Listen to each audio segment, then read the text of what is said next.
Football. Each season is different as the players who make up a roster. They come from all over with different backgrounds, personalities, and skill sets. Speed. There we go. Quickness. Strength. Leadership. The one similarity they all share, the dream of becoming a champion.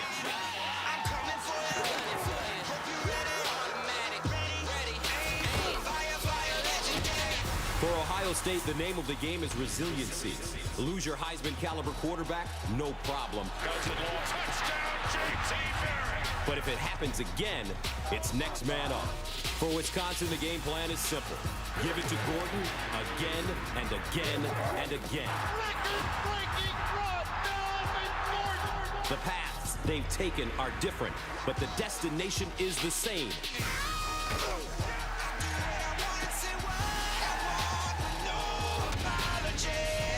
Tonight, we are all the same, with one goal in mind. The Big Ten Championship.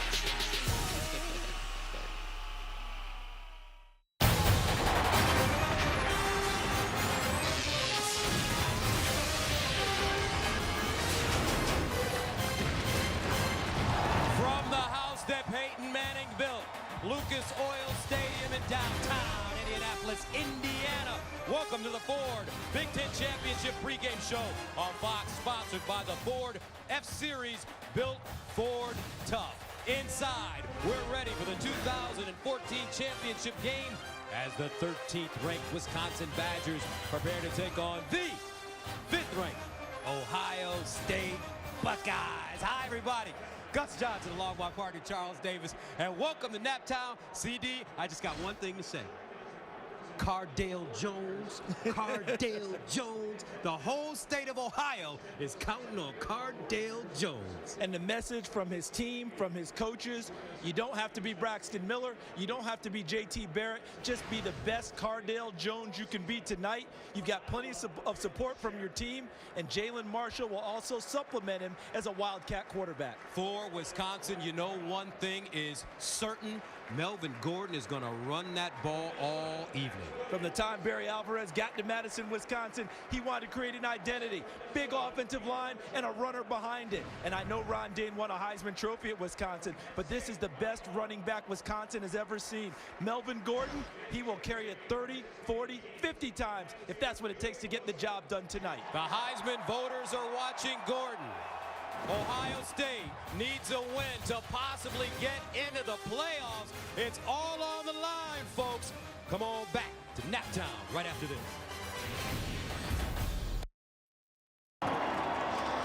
Wisconsin and Ohio State in a series that dates back to 1946. 7 of the last 11 meetings have been decided by a touchdown or less. The Buckeyes are making their consecutive appearance in the Big Ten Championship game. Riding a 10-game winning streak. They come to Indianapolis poised and confident they will take a conference title home to Columbus. Ohio State. The Ohio State University. They have overcome the odds to bring an Eastern Division championship to Columbus. We're a battle-tested group.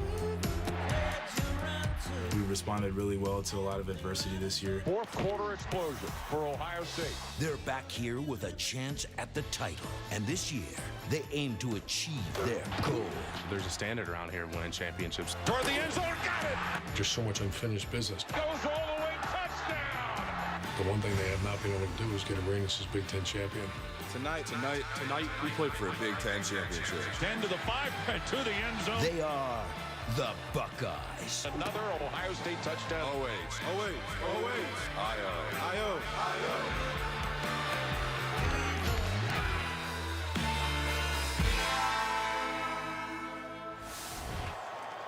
Break number 5, please welcome the Ohio State Buckeyes.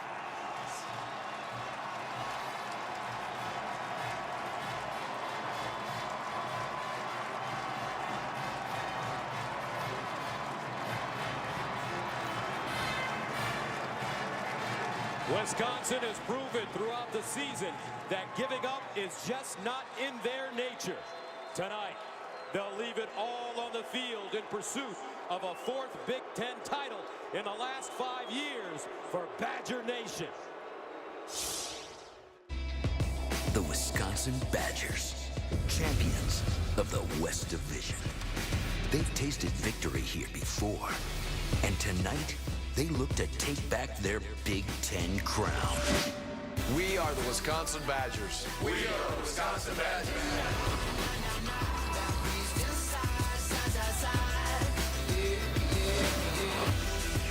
We play with power and speed. To the 30, 10, 5, touchdown Wisconsin. We've made it this far, but our story isn't over. This is our time. Tonight, our journey continues.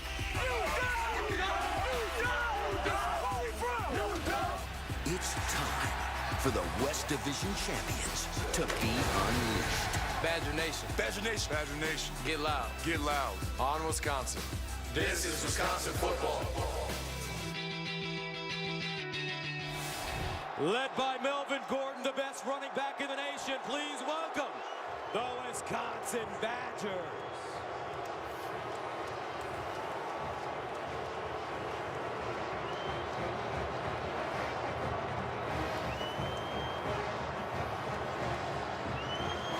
Coming up after the break, a special performance of our national anthem by the marching bands from Ohio State and Wisconsin.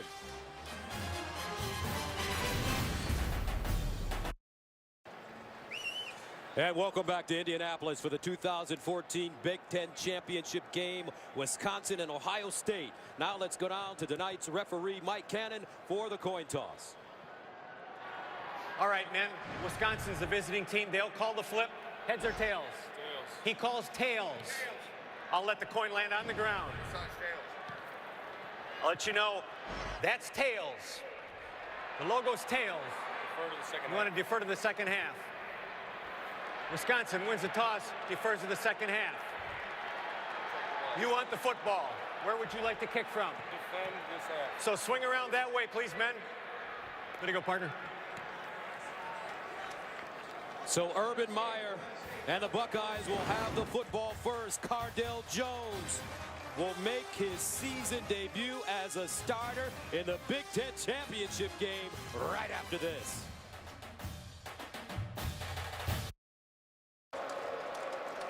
And welcome back to Indianapolis. Time now to join the third member of our team. On the sideline, Molly McGrath, who moments ago caught up with Ohio State head coach Urban Meyer. Coach, this has been a very tough week for your team. What's their mentality heading into this championship game? Well, it's a very close team, and I thought they were close before this week, even brought them closer together. So I've watched it real close, and we're ready to go play a very good team, but this is a very close team. What have you seen from Cardale Jones today that indicates he's ready to go? Well, the guys around him. He's been with our program for 3 years. He knows the offense, and I've been saying all week the quarterback's the product of those around him. Those guys around him have got to take care of him tonight, and they will. All right, thanks, Coach. Good luck. All right, on the other sideline, Gary Anderson, 50 years old, second year at Wisconsin. He was the defensive line coach under Urban Meyer at Utah in 2004 when the team went 12-0 and won the Fiesta Bowl, finished number 4 in the nation. So the teacher versus his assistant. As we get ready to start the Big Ten Championship game, a series that dates back to 1946. Ohio State with the football as Andrew Endicott will send it away for Wisconsin. Curtis Samuel, Evan Spencer back deep for the Bucks. Samuel will bring it out of the end zone. And he weaves his way across the 20-yard line, taken down at the 22. Now it's time for 3 things you need to know when Ohio State is on offense, presented by Jared, the Galleria of Jewelry. Cardale Jones, the quarterback, his coach and his team have confidence in him. He has a show now. He is ready for the show tonight. And he'll get some help. Taylor Decker, the best offensive lineman. The whole offensive line has grown up, and they tell him, lean on us this evening. And for Wisconsin, Michael Caputo is the face of their defense. They are the #2 defense in the country. Ohio State's #5 in scoring. Let's dance. First down and 10 of the 23 for Cardale Jones. 6'5", 250 pounds. A redshirt sophomore. He'll throw it on first down. He's got a rocket arm. And Jones completes his first pass of the game. And that must be a good omen for Ohio State. Not only a good omen, it's a settling throw for Cardale Jones. And don't expect Ohio State to change who they are tonight. Cardale Jones is on scholarship. He's talented. They want him to play the quarterback position the way it should be played. A 9-yard gain, and they'll give it to Ezekiel Elliot, 1,000-yard back this season. And Elliot will pick up the first down. Yeah, don't expect Ohio State to back off now. Don't expect them to come out in an offense that tries to protect their quarterback. They'll give him some easy throws early, some good runs to try and get him settled. But after that, look for them to take their shots downfield as they normally do. So a first down for Ohio State on their opening series. Ball at the 35-yard line. Jones handing it off. Elliot around the corner with running room. Hits the sideline quickly and finally wrestled down at midfield by Michael Caputo. Ezekiel Elliott, 1,182 yards rushing this season and 10 touchdowns. And how about the path that was cleared by his offensive line, tight end, and wide receivers? A gain of 15. They give it to him again, and he'll submarine through the hole. Well, let's tell you about Cardale Jones. He played behind Braxton Miller in 2013, took all the starter reps in spring, took a backseat to Miller again in the fall, and then when it appeared he was going to be the starter in 2014 after Miller's injury, he fell behind J.T. Barrett. And there's J.T. Barrett right there. Second down and 8 at the 48.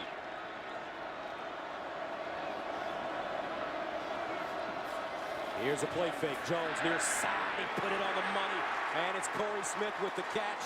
Corey Smith dragged down at the 37-yard line. And I tell you what, he's got some hot sauce on that football. One thing you notice right away, he's got a big-time arm. He can take the ball and throw it darn near out of Lucas Oil Stadium. The key tonight is going to be what we've seen on his first 2 throws, accuracy. And so far this evening, he's been on point. First down and 10 at the 39. Jones from Cleveland, Ohio. Out of the gun. Empty backfield now. Here's Jones. Steps back. Looks downfield. Lets it go. He's got a receiver, Devin Smith. Oh! He made the catch!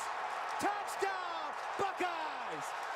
Cardale Jones winging it to start the Big Ten championship.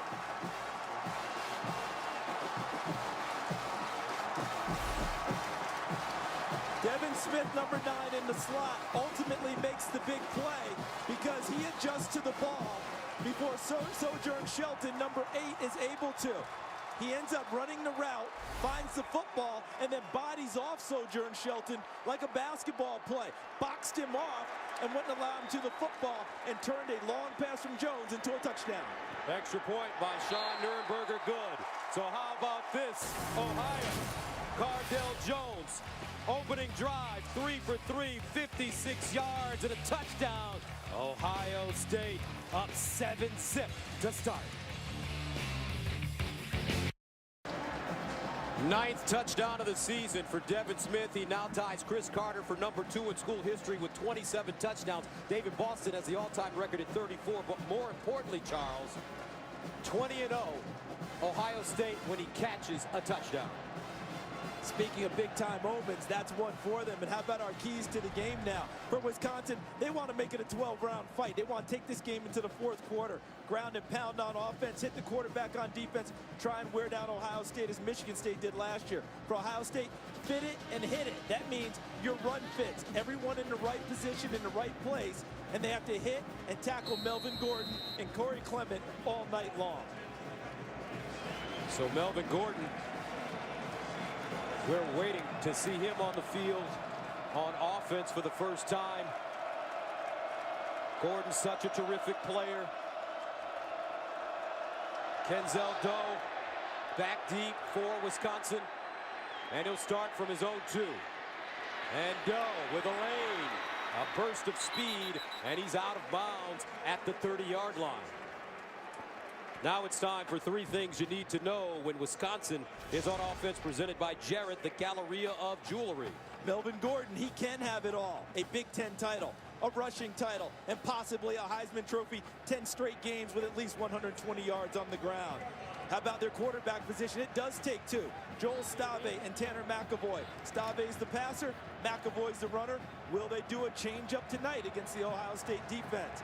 And for Ohio State, Joey Bosa leads the defense, and their mission is simple. Stop number 25, Melvin Gordon. First down and 10 at the 28-yard line for Wisconsin. Alex Erickson in motion. Here's Gordon running for the first time. And Gordon gets to the 30-yard line. They give him a yard and a half. So Joel Stave, the junior, who's won his last 7 games, has had some throwing problems early in the season, but he's corrected most of them. Had a case of the yips. Couldn't hit a target. And I think a lot of it was a tailspin after Tanner McAvoy won the starting job as the quarterback. But he recovered on his own. Got back to his roots in high school, relaxed, and has come back better than ever. Second down and 8 at the 30-yard line. Out of the offset eye. Watt and Gordon in the backfield. Here's Stave rolling out of the pocket, throws across his body, and has his receiver, Austin Traylor. But Darren Lee there to lay the wood on him. This is only the 3rd catch of the year from Traylor, and the ball was coming out even before Lee struck him solidly. The ball will be brought back to the spot of the fumble. 3rd down. See, the hit was impressive, but Traylor had not secured it on the run beforehand. The ball was already working its way out. And then Lee put the boom on it. Just the 3rd catch of the year for Traylor. He's really more of an offensive tackle than he is a tight end. That brings up 3rd down and 4 at the 34-yard line. Watt and Gordon line up in the eye. Here's a handoff to Melvin Gordon, trying to pick his way forward, but won't get it. Ohio State's Joey Bosa, as well as Michael Bennett, combining on the tackle. Watch the inside tackles. Look at how they stack things up against the Wisconsin line. No place to go. Washington 92 back there. Bennett 53, wearing a number for Costa George, the young man who passed away, the walk-on for Ohio State. That was his number. Bennett normally wears 63. He's wearing 53 to honor him. So Drew Meyer will punt it away inside his own 20. Jalen Marshall back deep. And this ball will be fair caught by Evan Spencer at the 34.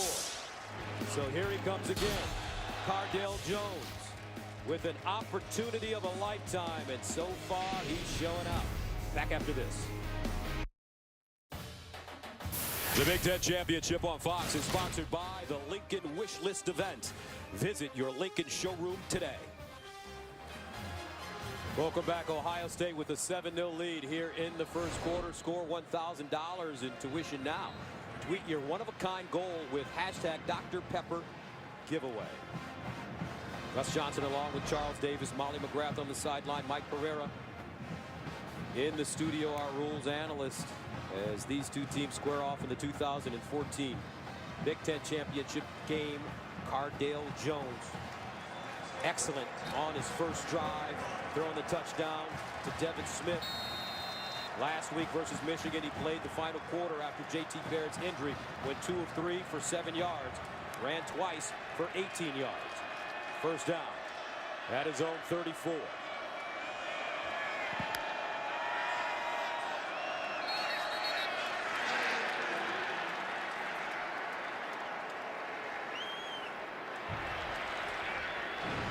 False start.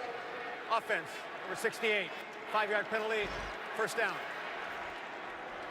Sometimes when you hold guys at the line of scrimmage for a long time, analyzing the defense, it's very tough for the guys to hang in there. Big offensive lineman.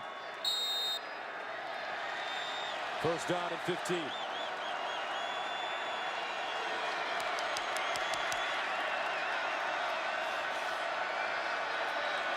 Jones keeps it as he rolls around the left side, and he won't go anywhere. Marcus Trotter gobbles him up, the senior from Racine. First man there was Vince Beagle, number 47, coming off the edge. And Cardale Jones is 250 pounds. I think as this game goes along, I would not be surprised to see Ohio State in their quarterback run game go to much more of a power running attack with him. He let the 250 go straight ahead, north and south, rather than east and west. He's not going to win very many foot races to the edge. A 4-yard loss, 2nd and 19 at the 25. Ezekiel Elliot in the backfield with Jones. Play fake. Jones wants to run it again. Reverses with room. And Jones trying to break the tackle as he's dragged down at the 30-yard line. Tackle made by Derek Tyndall as he grabbed his ankle. Back-to-back plays made by Vince Beagle, number 47, that disrupted the timing of the play for Ohio State. That time he made Jones have to elude him and stop his feet in the backfield, which allowed the pursuit to get there quicker. Beagle last week against Minnesota, 6 tackles, including a sack. 3rd down and 15 at the 29. They need to go to the 44 for a 1st down. Caputo close to the line of scrimmage for Wisconsin. Here's Jones. Pump fake. Lets it fly. He's got a receiver. And incomplete. Jalen Marshall had a step. But the Wisconsin defense getting over quickly. Well defended there by Darius Hillary, number 5, who is the best cover corner for Wisconsin. And he got help over the top from number 21, Peniel Jean. They formed a pincer between in front of for the receiver, and it was tough to get through there and fit a ball in. Well covered by the Badgers.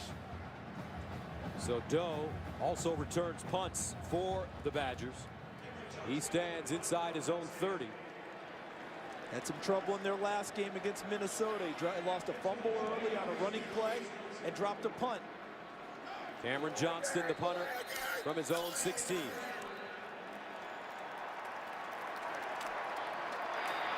Delay of game, offense. 5-yard penalty, remains 4th down. Urban Meyer cannot be happy with the lack of concentration so far on this series by his Buckeyes. Everything went so well on the first offensive series. We have to still remember guys are still settling into the game. And sometimes when you score as quickly as Ohio State did, it amps you up even more and takes you over the top until they find their way to throttle down and get themselves back under control. Now Johnson a punt from the 11. Doe up to the 35. And Doe backpedaling. It goes over his head. Continues to bounce and dies inside the 5. A 72-yard punt. So Melvin Gordon and the Badgers, they've got a long way to go. They've got the ball right after this.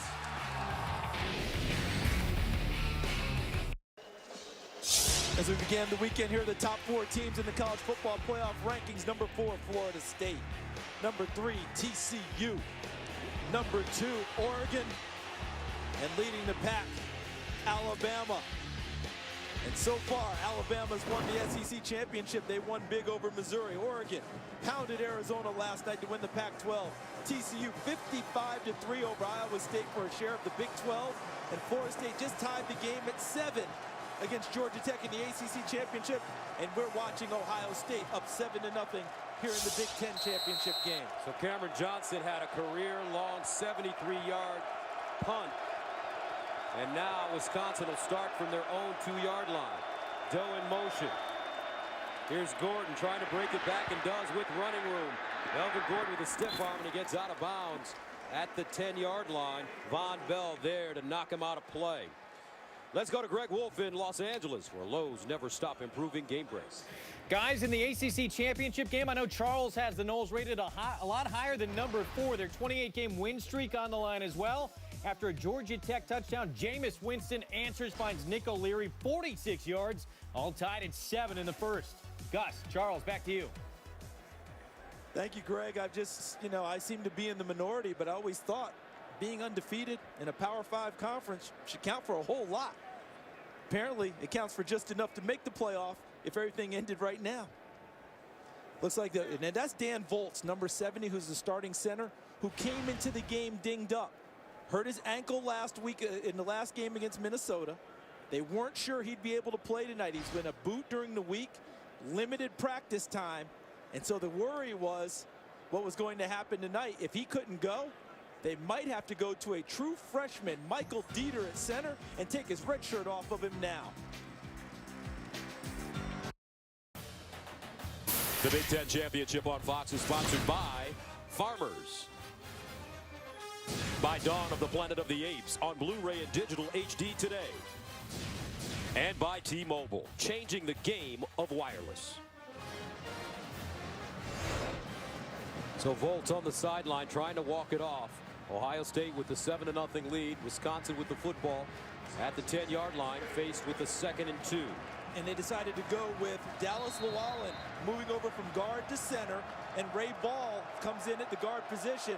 But Ball has also been nursing an injury to his leg. Let's see how he holds up.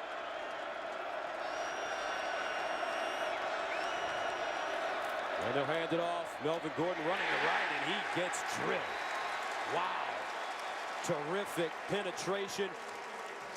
Darren Lee just knifing through and making the hit.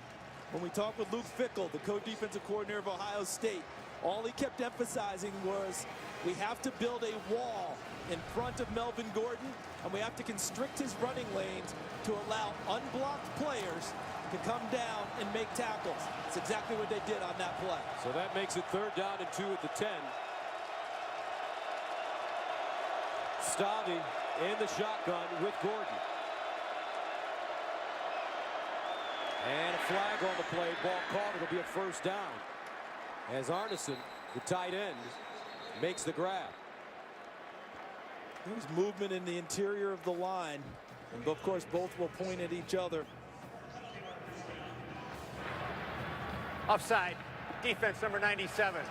Penalties decline. Result of play. 1st down. It's Joey Bosa. I really thought it was 92 Adolphus Washington, and they said 97. They just got the number wrong. I think Washington got it inside. You know, it's Washington pointing to himself like, hey, it was really me. But Joey Bosa saying, but they didn't correct down the loudspeaker, man. Joel Stavi last year versus Ohio State was 20 of 34 for 295 yards, 2 touchdowns, and an interception. Ohio State won that game 31-24. Stavi over the middle and broken up as Durant Grant reached around and got a hand on it. All Big Ten cornerback, their best cover man, became that last year and carried it over throughout the 2014 season. Look at him going inside on the top receiver of Wisconsin, Erickson, to knock it away. So that'll make it 2nd down and 10 at the 20. McAvoy comes in, the starter earlier in the season. As you mentioned, Charles, he's the runner.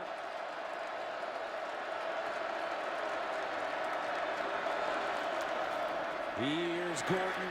Gordon slicing through the hole, and Melvin Gordon gets close to that 1st down marker. It's an 8-yard gain. This young man leads the nation in rushing yards with 2,260, 26 touchdowns.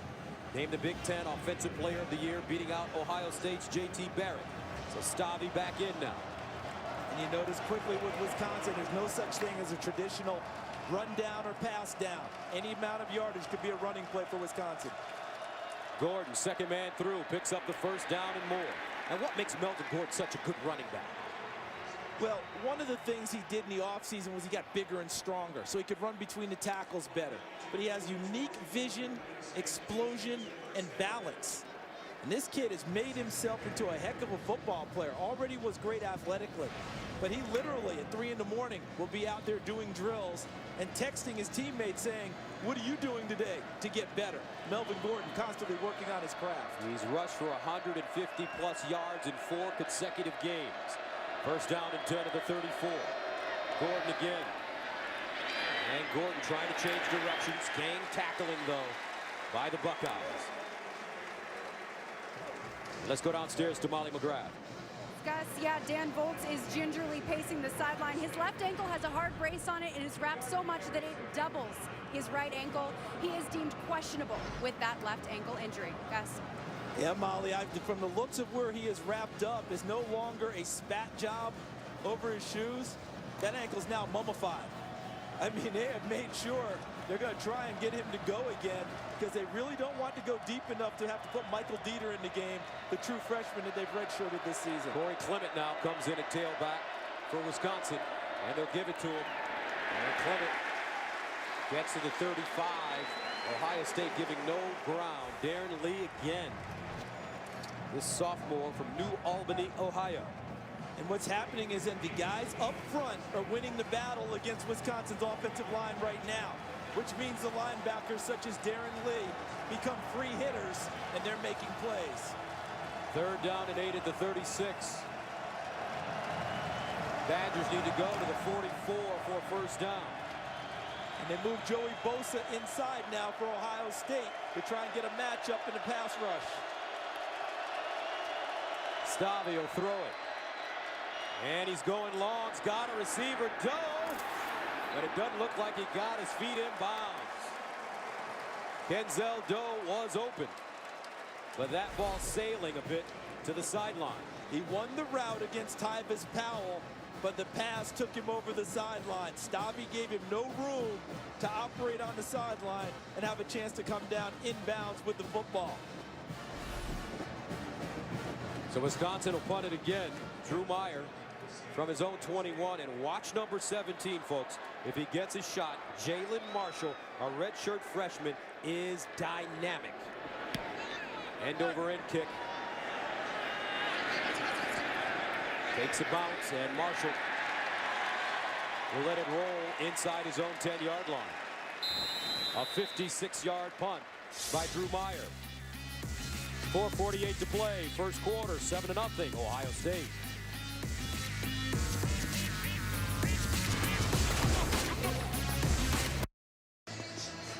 And here's tonight's trivia question brought to you by Exodus in theaters December 12th.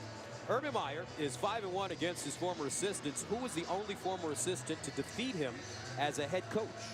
Oh, that one's right in my wheelhouse. I won't give the answer. You can't give it away, though. Can I give him a hint? He had a heck of a year this year. There you go.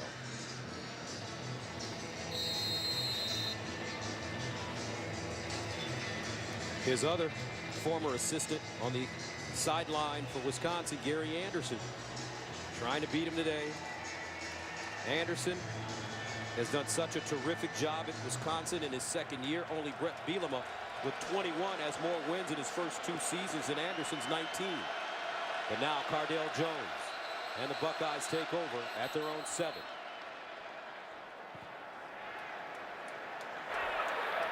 Charge timeout, Ohio State. They're first.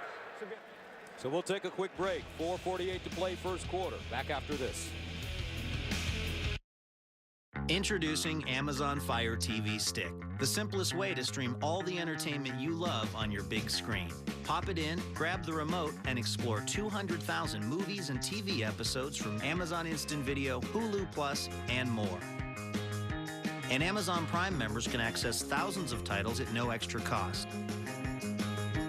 Introducing Amazon Fire TV Stick, the newest member of the Amazon Fire TV family, starting at only $39. All right, let's answer the trivia question for you. Urban Meyer is 5-1 versus former assistants. Who's the only man to beat him, Charles? Dan Mullen, Mississippi State, 2010 when Urban Meyer was at Florida. Dan Mullen's Mississippi State Bulldogs, a tremendous run this year, almost getting into an SEC championship game. First down and 10 at the 7.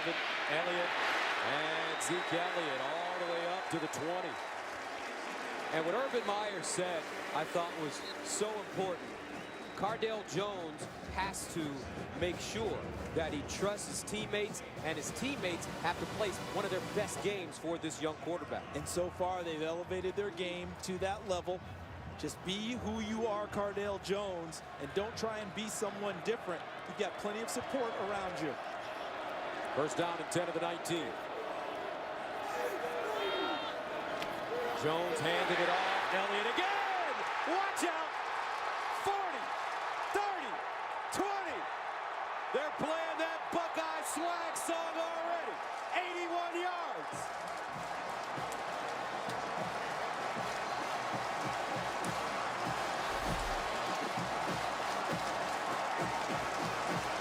It's the initial line blocking. Look at this. Bam! Look at that. Now that right there, Wisconsin might say is borderline hole, but look at the gap that Elliot gets into. Jacoby Bourne gets a good grasp of it. Looked like Derek Landish, number 30. And after that, they were gone. And he got great support from the wide receivers blocking downfield, keeping people away from the middle of the field.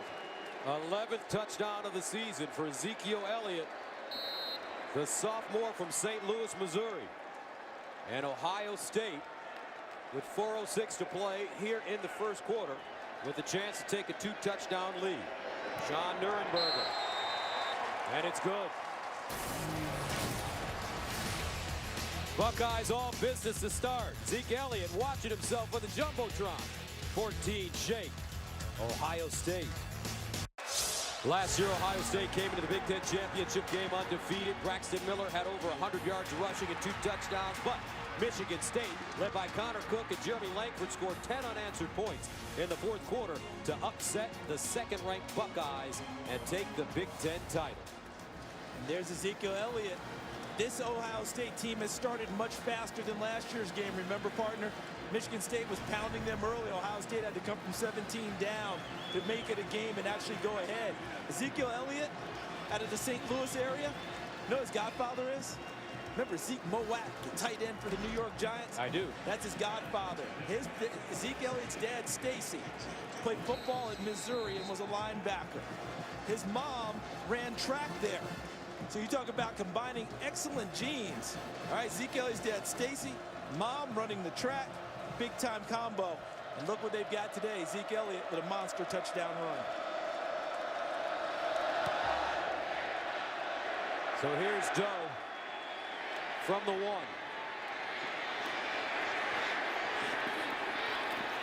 And he'll get to the 20-yard line. Now Wednesday, folks, 2 of college basketball's most storied programs collide as 11th-ranked Kansas battles Georgetown as the Hoyas look to knock off the Jayhawks in D.C. Coverage begins Wednesday at 7 p.m. Eastern on Fox Sports 1 and streaming live on Fox Sports Go. And you're going to be there, aren't you? That's right. Your game, because you got a little, let me see if I've got this right now. Rock Chalk Jayhawk. That's right. And Hoya Saxa. That's right. All right. Talk about 2 of the more storied programs in the nation. Look at the total yardage here already. Ohio State, decided advantage. But just because they're up 14, don't expect Wisconsin to get away from their personality this fast. They will still run the football. Last week, Wisconsin trailed Minnesota 17-3 with 11 minutes left in the second quarter and won 34-24. First down and 10 of the 20. Melvin Gordon. And Melvin Gordon rides it all the way up to the 23, maybe the 24-yard line before being stopped. They trailed Nebraska by the same total, 17-3. And came back and put, what, 59 on Nebraska? That's right, 59-24. And that was the day Melvin Gordon went for 408 yards and broke LaDainian Tomlinson's record, which had stood for 15 years. And then Samaje Perine from Oklahoma broke it 1 week later. How about Oklahoma State, though, beating Perine in Oklahoma and Bedlam today in Norman. Mason Rudolph, folks. Keep that name under your hat. He's a freshman quarterback. Now Gordon breaks it back, and he'll get to the 34 and pick up a first down. And we always talk about boxing because we're big boxing fans. The Wisconsin running game with Melvin Gordon has cumulative effects. During the season, the first quarter, they averaged 6 yards a run. Talk about them as a whole. Second quarter was a little bit over 7 yards a run. Third quarter, nearly 10 yards per run. That's what you're talking about, the cumulative effect. The body blows that pay dividends later. So we look at the 2003 rush yards of quarters 1 through 3. That's because he barely plays in the fourth quarter. First down and 10 at the 34. Here's Gordon again with a stutter step. Gets through the hole, keeps his legs turning, and picks up a first down. Watch how Melvin Gordon finds the hole. The eyes will carry the feet where they need to go. He sees it, steps through, and now look how he bounces off the tackle from Tyvis Powell as well. Stabby setting up deep in the pocket, near side, and he's got his favorite receiver as Alex Erickson, who's coming off a monster game against Minnesota. 5 catches, 160 yards. He drew 2 pass interference penalties as well. Alex Erickson coming into this season only had 9 catches. And remember, he had a big 70-yarder against Minnesota to help break things open and help Wisconsin come back. Andy Ludwig gave him a nice first down throw there when they had good field position to go against the grain and Ohio State's defense prepping for the run. That was his 45th catch of the season. Corey Clement in at running back. Play fake. Stabby rolling out of the pocket, looking for Erickson. No, picked off. Von Bell says, give it here and don't say nothing.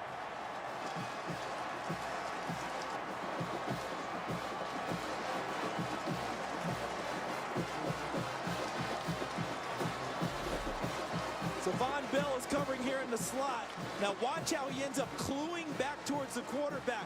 See how he's still looking and looking, and now he just sits there in the zone, reads the eyes the whole way, and falls back off of his coverage area, back into where the throw was to Kenzel Doe, and gets the interception. The whole way, Von Bell kept his eyes on the quarterback and made the play. 5th interception of the year for Bell. He had one last week against Michigan.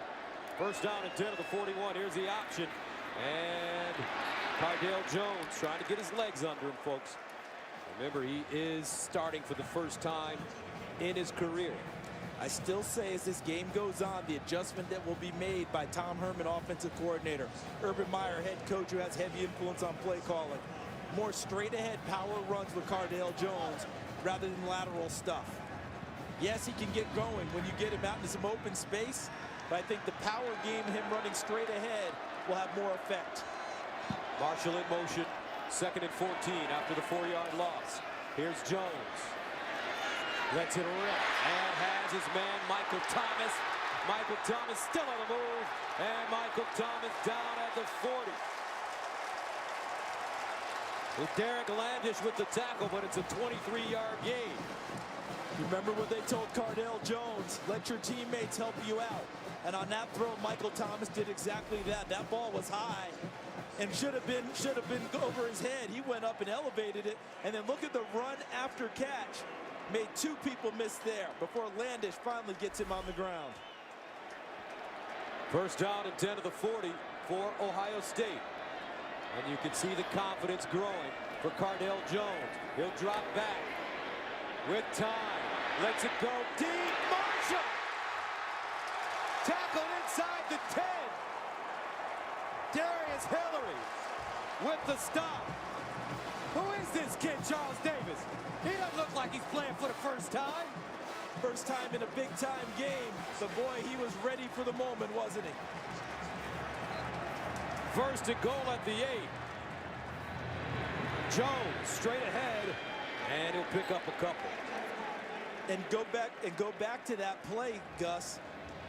This offensive line has grown up. Joel Klatt said in the pregame show that this offensive line gave up 7 sacks against Virginia Tech. How about since then? They haven't given up 7 sacks in the last 5 games. This offensive line has grown up, and they're helping their young quarterback. And the young quarterback is helping himself. Cardale Jones, the backup to the backup. Coming out in this first quarter, looking awfully strong. Ohio State knocking on the door once again, up 14-zip.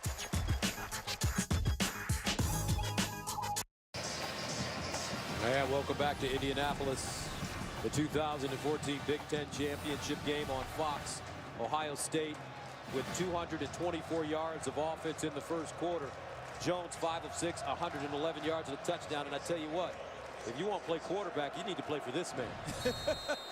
Alex Smith, Braxton Miller, Tim Tebow, Chris Leak. 2nd and goal at the 6-yard line. Jones handing it off to Samuel over the left side. And he will power his way to the 1-yard line as Marcus Trotter makes the tackle. And they want to go a little bit quicker. Look at the sideline for Ohio State. Go, go, go. They want to move it along and keep pounding away against the number 2 ranked defense, number 4 ranked defense in scoring, and they're carving them up. And this will go against the Buckeyes, a false start. False start. Offense number 68. 5-yard penalty. It remains 3rd down. That's their number 1 offensive lineman, Taylor Decker, who started at right tackle last year. Was the only returning starter when the season began, moving over to left tackle to replace all Big Ten player Jack Muhor. Third down goal at the 6. Evan Spencer, the receiver, in motion right now. Jones has got him in. Oh, dropped by Ezekiel Elliot, and Wisconsin will take it. And that was a touchdown. Play design terrific from Tom Herman. They brought a receiver inside Spencer and got the motion going that way and flashed Elliot out into the open space. He catches that when he walks in. A little bit high, but I still think well thrown enough that Elliot thinks he should have had it, as well as the Ohio State coaching staff. So the field goal unit on for the Buckeyes. Sean Nurenberger will come in to attempt a 23-yarder. And it's good. Opening moments of the second quarter, Ohio State with a 17-0 lead over Wisconsin. Here's the Nissan Heisman Watch featuring Marcus Mariota, the silky smooth quarterback from Oregon. How about Amari Cooper from Alabama, the wide receiver who put them in the SEC title game, shredding Auburn. And the guy we're watching tonight, the best running back in the country, Melvin Gordon. There's your Nissan Heisman Watch. And look at some other guys, Kenneth. How about today, Trevon Boykin, 460 yards passing as TCU put up 55 in their win. JT Barrett is definitely a Heisman contender. What a year for the first-year starter at Ohio State before breaking his ankle. And Jameis Winston, all he does is win football games, and he's a defending Heisman Trophy winner. There's JT Barrett. The headset's on as he tries to help out Cardale Jones. And so far, what help he's providing is working quite well.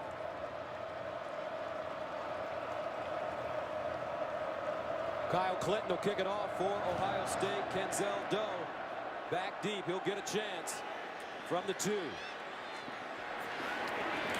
And Doe crossing the 20, still on his feet at the 25, and finally tackle forward at the 30. Now here's a look at Wisconsin's season timeline. Allowed 21 unanswered to end the game against LSU and blew a 24-7 lead in the season opener and lost. And then they lose the Big Ten opener against Northwestern and drop out of the polls. Gary Anderson's team looking rough at that point, but then they started to accelerate. Shutout win at Rutgers. They're back into the polls at number 25 and 4-1 in the conference. And how about finishing in style? A 7-game winning streak, including Melvin Gordon's FBS single-game rushing record of 408 yards against the Black Shirts of Nebraska. So Gordon back on the field. Wisconsin with the 1st and 10 at the 30. Gordon, 10 carries, 51 yards as we start the second quarter. Wheelwright in motion. Gordon running right. Joey Bosa says no. What a season it's been for Joey Bosa. Talk about a guy with 20.5 tackles for loss coming into the game. 13.5 sacks. That's 4th in the nation. A complete defensive end. The defensive lineman of the year, defensive player of the year in the Big Ten. We saw him in this game last year. I remember remarking to you on one commercial, how many times have you called Joey Bosa's name tonight? Well, we certainly. And that's before he got hurt and couldn't finish the game. What a man-child playing defensive end for Ohio State. 2nd and 10 at the 30. Stabby to throw it. Under pressure, and Stabby sacked. Who's back there? It looks like Michael Bennett and Rashad Frazier combining on the sack. And that's just the 10th sack against Wisconsin this season. And Luke Fickell went zone blitz. Watch Bosa drop out, but then watch the rush end up getting. Bosa goes out and covers in the flat. But what a pass rush coming right at him. Number 17, Rashad Frazier, was the first force guy, and that allowed Michael Bennett to come in and finish things off against Stabby. Bennett wearing that number 53 tonight, as you mentioned, Charles, for Costa Cara George. 3rd down and 17 at the 23. Stabby didn't expect the snap. He'll wind up and incomplete. Wisconsin unraveling a bit here in the second quarter. And this game right now is being dictated. Yes, the Ohio State offense is playing awfully well, but it's being dictated by the Ohio State defense because they're forcing Wisconsin to turn the ball over and give Ohio State good field position, something the Buckeyes have worked on and earned all year long. Better field position than their opponents throughout the season. Third punt of the game for Drew Meyer inside his own 10. Jalen Marshall camping under it and has it at the 35. Cardale Jones again back on the field. Ohio State with a 17-0 lead. The Big Ten Championship on Fox is sponsored by Game of War. Play free now.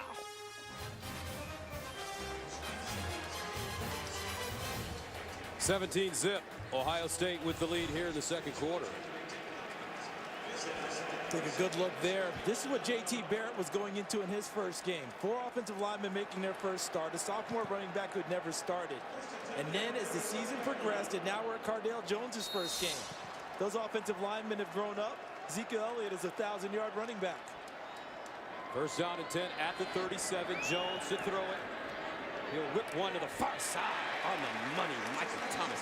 I tell you what, he's got a Jamarcus Russell arm. It's a big league gun now. There's no doubt about it.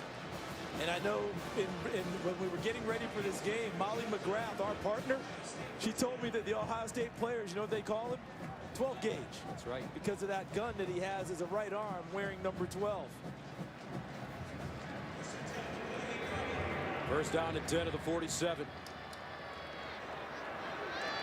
Elliot, he'll run left with blockers. Ezekiel Elliott again early.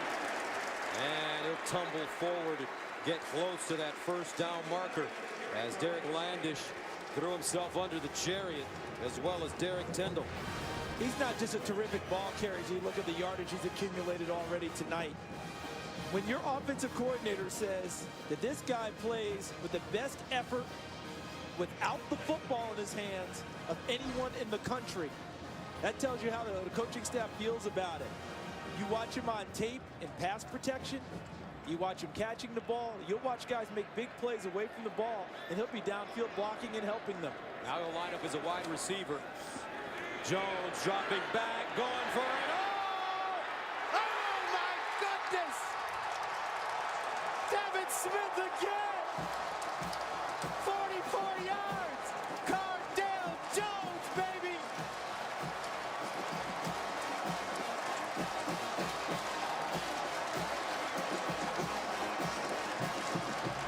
Remember the first touchdown? It was a slot receiver named Devin Smith. How about the second one? They get a matchup they really like. Rocker step to freeze the defense, and then he goes over the top against the freshman, true freshman, Derek Tyndall. And what a perfectly thrown football. Jones has a strong arm, but better touch than he's been given credit for. Nuremberger extra point. Cardale Jones, first collegiate start. 7 of 9. 166 yards. 2 touchdowns for the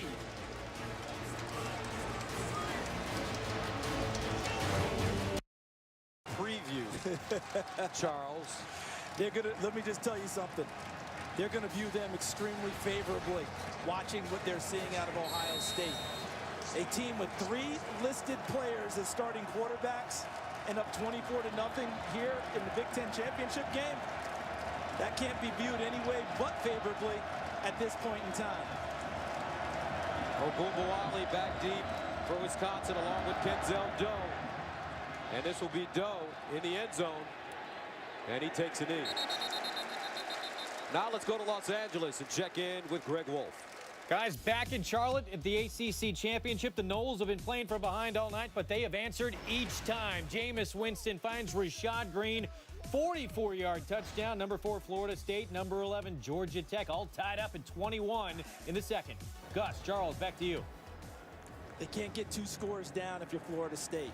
That's where the issue comes in with the triple option of Georgia Tech. Earlier this year, Georgia Tech played Miami. You know how many possessions Miami got in the second half total? How many? 3. So when they start taking care of the football and hiding it on you, That's a problem. So Florida State, if they're down, they better keep answering, because if it's 2 touchdowns, they're in major trouble. Well, Wisconsin in major trouble now. They need to answer on this drive. First down and 10. And here's a handoff to Corey Clement, and Clement picks up 2 yards on the play. Darren Lee, we've been mentioning his name a lot here in this first half, makes the tackle. And he's benefiting from the big defensive front and active defensive front of Ohio State. What they're doing is occupying the excellent offensive line of Wisconsin. Rashad Frazier, 17. 53 is Michael Bennett. 92, Adolphus Washington. 59, Tyquan Lewis in the game. And they're allowing guys like Darren Lee, Joshua Perry to become free hitters. And they are making plays. Second down and 8 at the 27. And this is McAvoy running the football. Take a look at the defensive front of Ohio State and watch how they occupy the offensive line of Wisconsin. See, there's no movement there. Now, here comes McAvoy. Watch what happens at the end of it. Frazier closes it down, constricts the lane. Joshua Perry, number 37, never touched, comes in to help make the tackle. Brings up third down and 6 at the 29. This is the biggest Wisconsin deficit since 2008 in the Citrus Bowl against Florida State. They'll throw it. Stavi down the field, and nobody there. Alex Erickson, closest man to the football, and the Badgers have to punt it away. And the story coming into the game was that Wisconsin had defense taken care of. Ohio State struggling a bit, especially against big-time runners. Tonight, that script has been flipped on its head, because Ohio State is dominating on the defensive side of the ball and has Wisconsin all out of sorts trying to run their offense. Fourth punt of the night for Drew Meyer at his own 14-yard line. Jalen Marshall at his 30. Here's Marshall. Wants to run it this time. And Marshall knocked backwards. Good special teams coverage by the Badgers. 9:28 to play, second quarter. Ohio State with the lead and the football after this. The Big Ten Championship on Fox is sponsored by Dr. Pepper. Here's to a one-of-a-kind season. Dr. Pepper, always one of a kind. And by Nissan, innovation that excites. Dr. Pepper tuition giveaway is coming up at halftime, so stay tuned to see who will take home $100,000 in tuition from Dr. Pepper. First down and 10 of the 31 for Ohio State. And Cardale Jones. And Jones handing it off on first down to Ezekiel Elliot. And Elliot will gain about a yard on the play. Zakzewski with the tackle in the middle for the Badgers. Well done on Conrad's name. Conrad Zakzewski. Saw him at practice the other day, and I was trying to get his name correct, and he said, make sure you get it right, otherwise my grandmother will be a little upset with you. Well, you don't want grandma mad. He said, if I get it right, though, she'll cook for me. Uh-oh. Second down and 9. Jones. Another laser, and it's Evan Spencer. Last year, they tell the story about Cardale Jones being here practicing before the Big Ten Championship game on one knee at midfield and throwing the ball almost through the uprights. Yeah, you can see why. You can see how that would be a true story. This arm is impressive in terms of strength, but what's most impressive to me tonight is accuracy. And he threw some touch on the last touchdown pass to Devin Smith. He's not just throwing it through his receivers, he's throwing it to them. First down and 10, pump fake again. Jones, this time he'll check down and find his receiver, and it's Corey Smith. Smith wrestling his way all the way down inside Wisconsin territory for a gain of 21. Derek Landish got there first for the Badgers. I loved your description. Watch Cardale Jones in the pocket. You just talked about him checking it down. Watch him survey the field, looking deeper, and then coming down to Corey Smith as he ran a little shallow cross, little drag route right in front of him. Came down off of the deep receiver, hit Smith. Smith turns it into a bigger play. Cardale Jones fully engaged fully comfortable and easy in the saddle right now. 327 yards of offense so far for the Buckeyes. 1st and 10 at the 34. Jones. And he hits his man, Devin Smith again. And Devin Smith out of bounds inside the 25. What are they doing in terms of Jones and his footwork when he drops back to pass? It looks like an unorthodox way to throw the ball. Are you talking about the rocker step that you're saying? Yes, sir. Well, what he's doing is what you saw Tim Tebow do, what you saw Dak Prescott at Mississippi State do. It's called a rocker step. They catch the ball, they bend forward like they're approaching the line of scrimmage on a running play. That hides him behind the offensive line, and it freezes the defense because they think he's going to run the ball. And then he steps back, and it gives the receivers time downfield to make their move, and he scored twice with big shots off of that play. On 1st down, steps up in the pocket, now he'll run it. Cardale Jones has that ball high and tight, and he is taken down inside the 15. So here's the rocker step you're talking about. See that right there? Frees the defense, and then he steps back, gets excellent protection, and Devin Smith makes the big play. There it is again. And how about this throw and touch? Bam! Hits Devin Smith. Go back and watch Tim Tebow's tapes at Florida under Urban Meyer. You'll see that exact same look. Watch Dak Prescott, Mississippi State with Dan Mullen, the former offensive coordinator at Florida. The same look. 2nd and 2 at the 14. Tebow never threw it like this. Here's Ezekiel. 2nd touchdown of the day for Zeke Elliott, and Ohio State taking Wisconsin to the woodshed here in the 1st half. And this isn't just any team. This is the #2 ranked defense in the country. #4 ranked defense in scoring in the country. And this Ohio State offense is absolutely dismantling the Wisconsin team this evening. Sean Nuremberger in for the extra point. This is impressive. And it's good. Hello, playoff committee. You've got your work cut out for you now.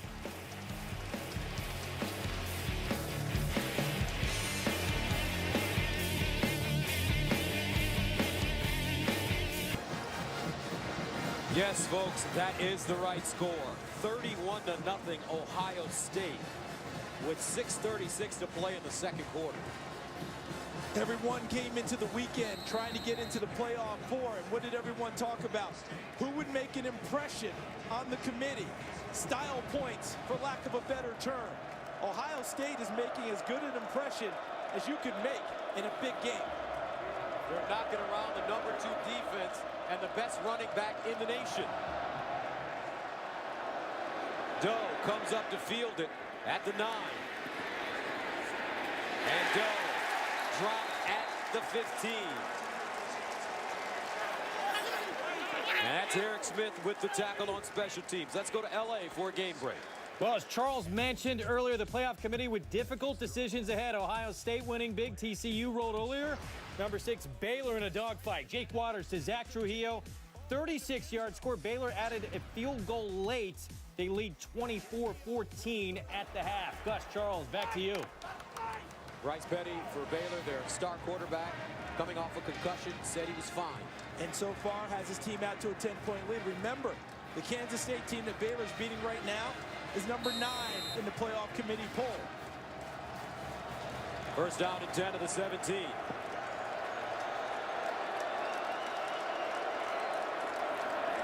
Play fake, Stavi looking deep. Underneath and incomplete. Erickson, the intended receiver. And when you're struggling and you need plays made, it's hard to get them, isn't it? Stavi did a nice job in the pocket, hung in there tough, and delivered a strike to Erickson, who was unable to haul it in, and that's unusual for him. Only 74 yards of offense for the Badgers with 6:23 to go in the 2nd quarter. 2nd down and 10. Melvin Gordon, the single setback.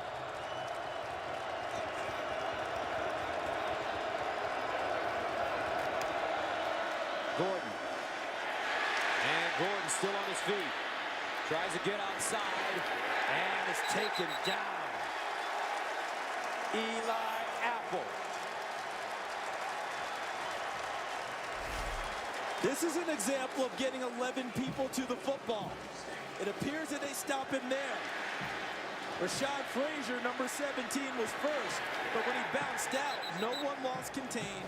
The assignments didn't break down for Ohio State, and the pursuit stayed active, and Apple finished off the best runner in the country. Makes it 3rd down and 13 at the 14-yard line.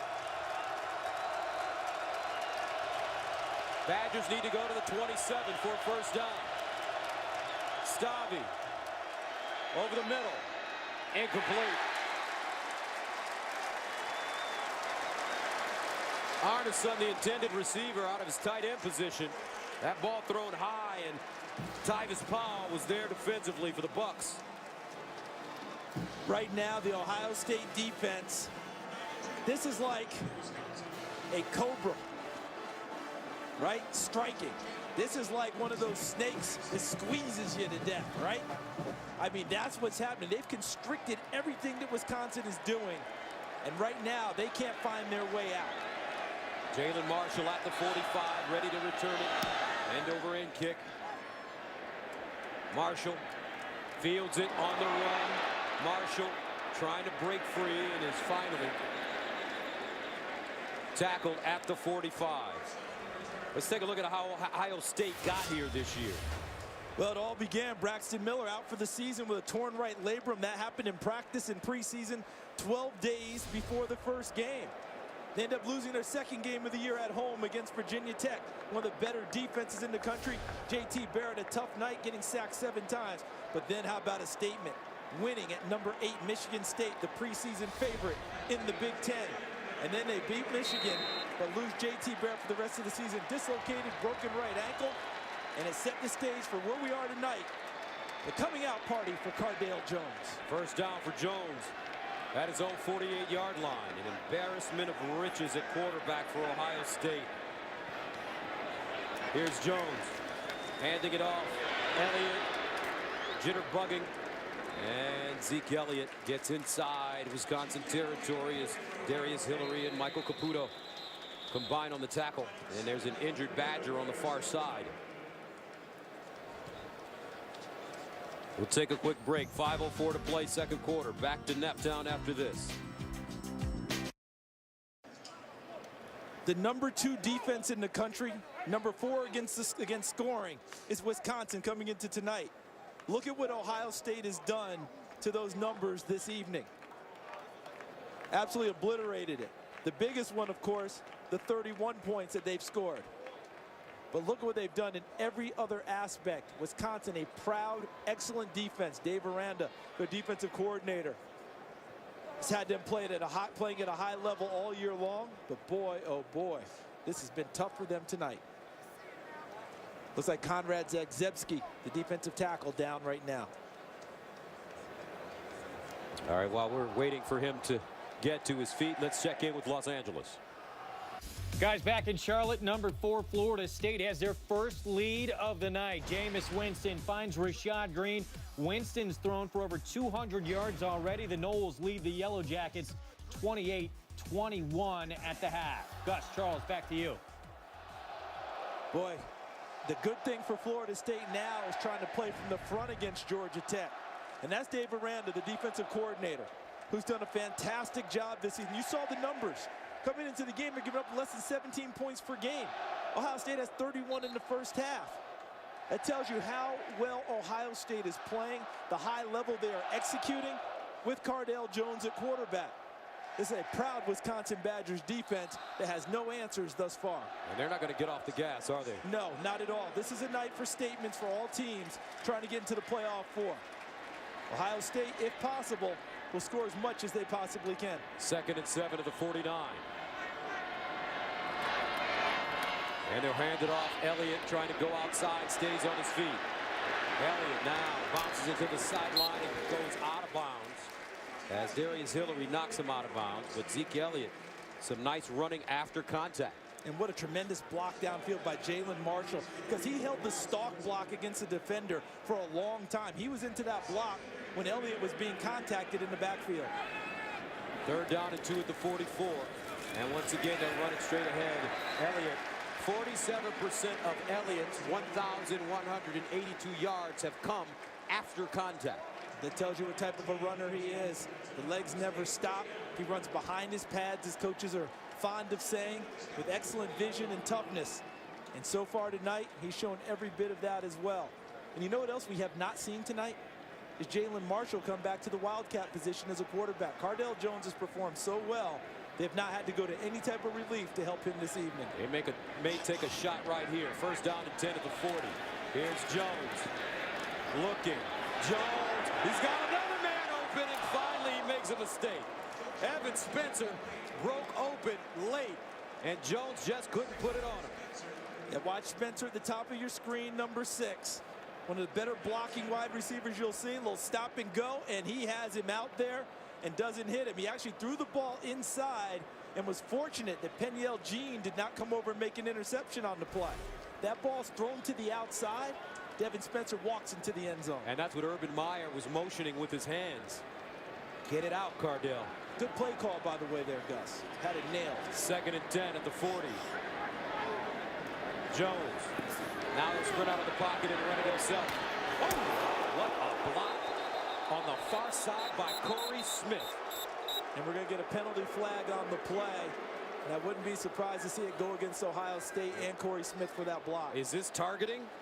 It may be targeting. Joe Schobert. We'll see. But it may be also the defenseless defender getting blocked on a blindside shot. Didn't we see this a couple of years ago with Wisconsin and Nebraska? Yes, we did. The officiating crew getting together to talk it over.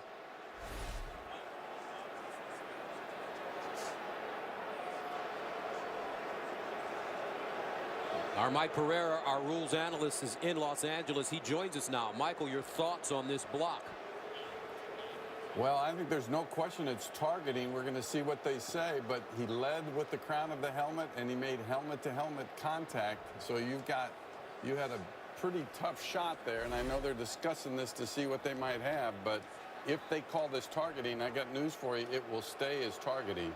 And are we talking targeting against the quarterback? Personal foul. Targeting, number 84 of the offense. 15-yard penalty. Remains second down. The play is under further review. So this was the blindside block, guys. It was the blindside block behind the action on 84. And again now, if this goes to review, it's going to go to review, and I think it'll stay as confirmed because it got helmet-to-helmet shot. Then he's going to be out for the rest of this half and will be out for the second half, but will not be out for the first half of of their next game, the bowl game, because it is in the first half of this game. But Mike, here's my question. Corey Smith, I would question that that's targeting. And here's why. I didn't see helmet in there. I saw shoulder. The helmet-to-helmet contact was Cardale Jones and Sojourn Shelton after the downfield. I saw shoulder. I think you have helmet-to-helmet. I'm taking a look at the one shot here from behind as we're all looking at it here. And I do think there is really helmet contact. And I think that's what they're going to have to look in there. Now, if they determine that it's incidental contact, that the force of the block is with the shoulder, they may lay off of it and take off the foul. But based on the types of targeting that we have seen, I don't think they will. I think they're likely to stay with the call. And it looks like Smith tried to lead with his shoulder, Michael. Yeah, that's what I'm seeing. And there it is right there. He's dipping his shoulder. And after shoulder contact, then the helmets collide. To me, Mike, I would argue that they need to take off the targeting. Here it comes.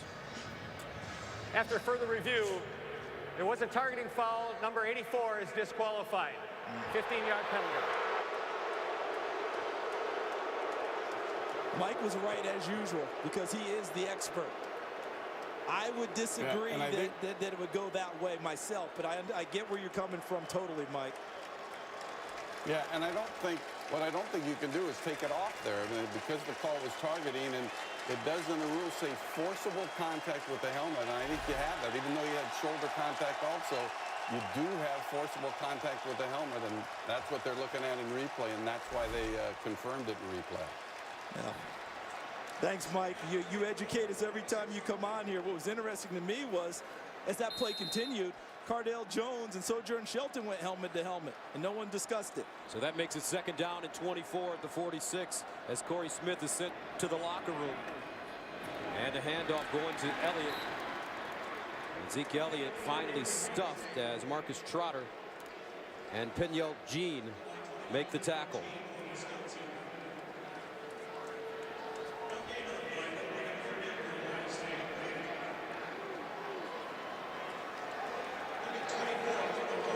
Jeff Hireman, who wears number 5 and is an all Big Ten tight end, second team, has not been targeted at all tonight. I'm wondering if they want to get him involved in this game, although not likely at 3rd and 24. 3rd down 24. Jones bobbling the snap and has to go down. So Ohio State will punt the ball away as Cameron Johnston comes back onto the field. Did you feel the air whoosh out of the Ohio State offense after that call? They had everything going, momentum going well, felt like a big-time play, big-time hit. The call goes against them, and the momentum went zoosh right on out to the benefit of Wisconsin. So Johnston will punt from the 23-yard line. Last time he punted, the only time he punted, for 73 yards, a career long. He's an Australian rules punter from Australia. This time he punts it the conventional way and delivers a missile. Oh my goodness, what a punt with English. 59 yards.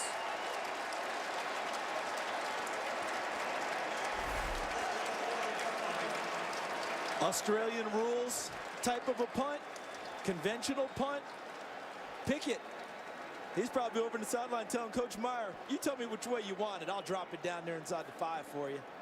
He told us at practice the other day that if he asked Cameron Johnston to hit a certain spot in their indoor facility, he'd probably do it 8 out of 10 times. Wow. He said, but he can do it really on the run best because that's what he's trained for. Conventionally, not so much.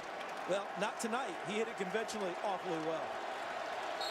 So Wisconsin backed up deep again. Melvin Gordon running a football. Prior to that run, 12 carries, 49 yards. Stavi has struggled. He's 3 of 10 for 25 yards and an interception. Don't forget, coming up at halftime, the Dr. Pepper tuition giveaway, $100,000 in tuition on the line. Let's see what Ohio State wants to do with their timeouts here. After this play, if they stuff them again, they may start using their timeouts to try and get one more shot here before the half's over. Ohio State with 2 timeouts remaining.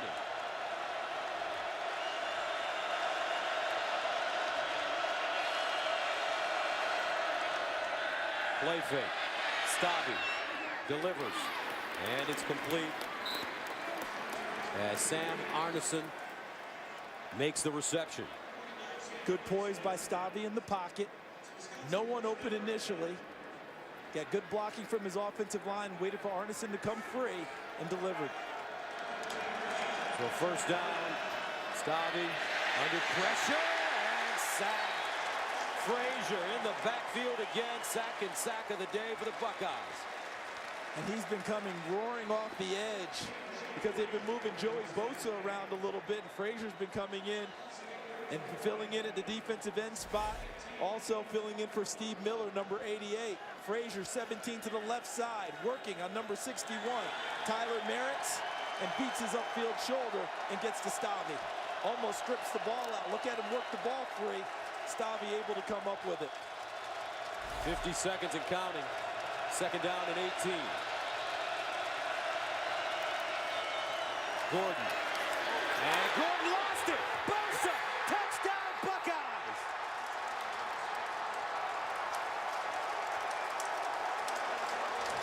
Bloodthirsty.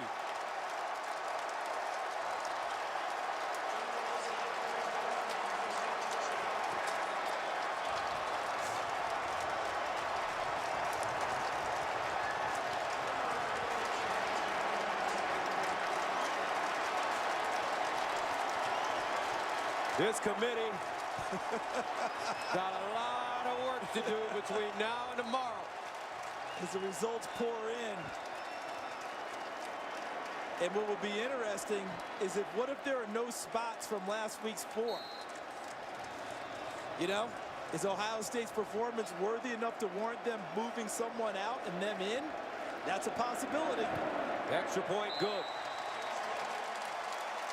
36 seconds of play in the first half. The bloodthirsty Buckeyes just putting it on Wisconsin.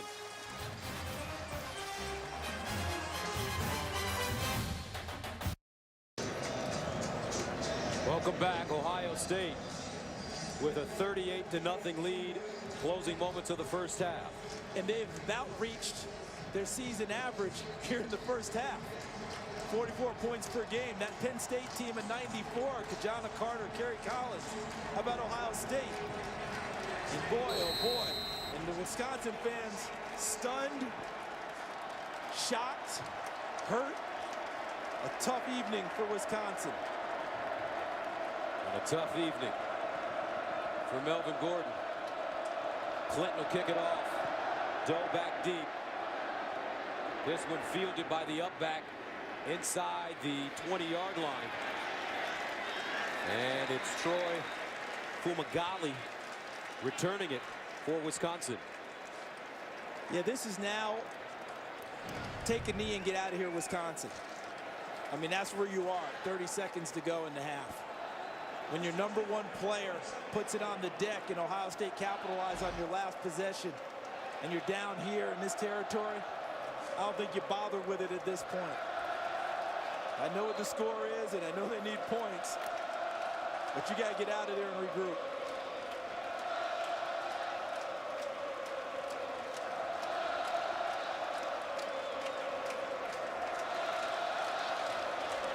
A tribal atmosphere here in Indianapolis. The Ohio State Buckeye fans are feeling very good about their team's performance right now.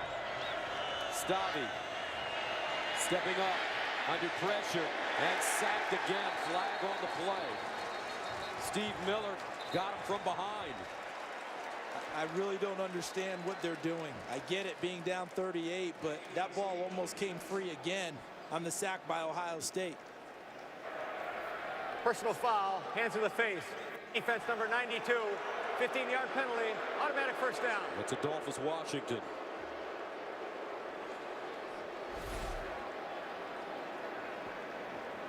So he'll be inside, working against Llewellyn, number 73, right in here.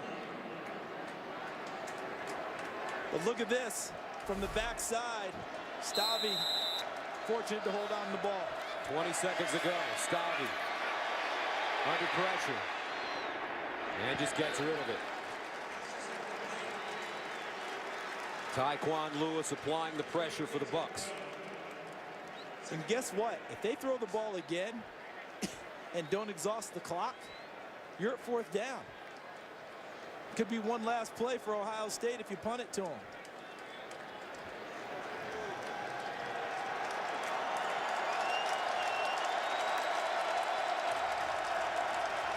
Second down and long. Excuse me. Okay, so I was off then on a down. My apologies. Stavi over the middle. And it's caught. Nice catch and run out of bounds by Alex Erickson with 6 seconds to play in the first half.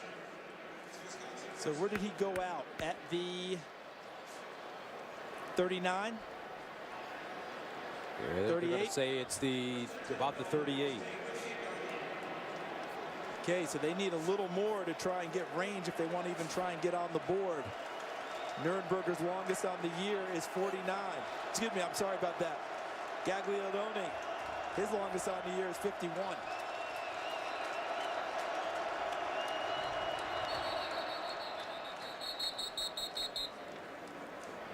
And Ohio State calls a timeout with 6 seconds to go in the first half. I'm different, yeah, I'm different. The Brazilian Rafael Gagliardone, as you mentioned, Charles, has been good from 51 yards. Season opener against LSU. And his coach told us in our meeting with him that he felt good with him up to 55. And I was told through another source that he could be good up to 60. So right now, he is within that 55, 56-yard range if they have to kick it from this yard line. He'll stay on the sideline right now.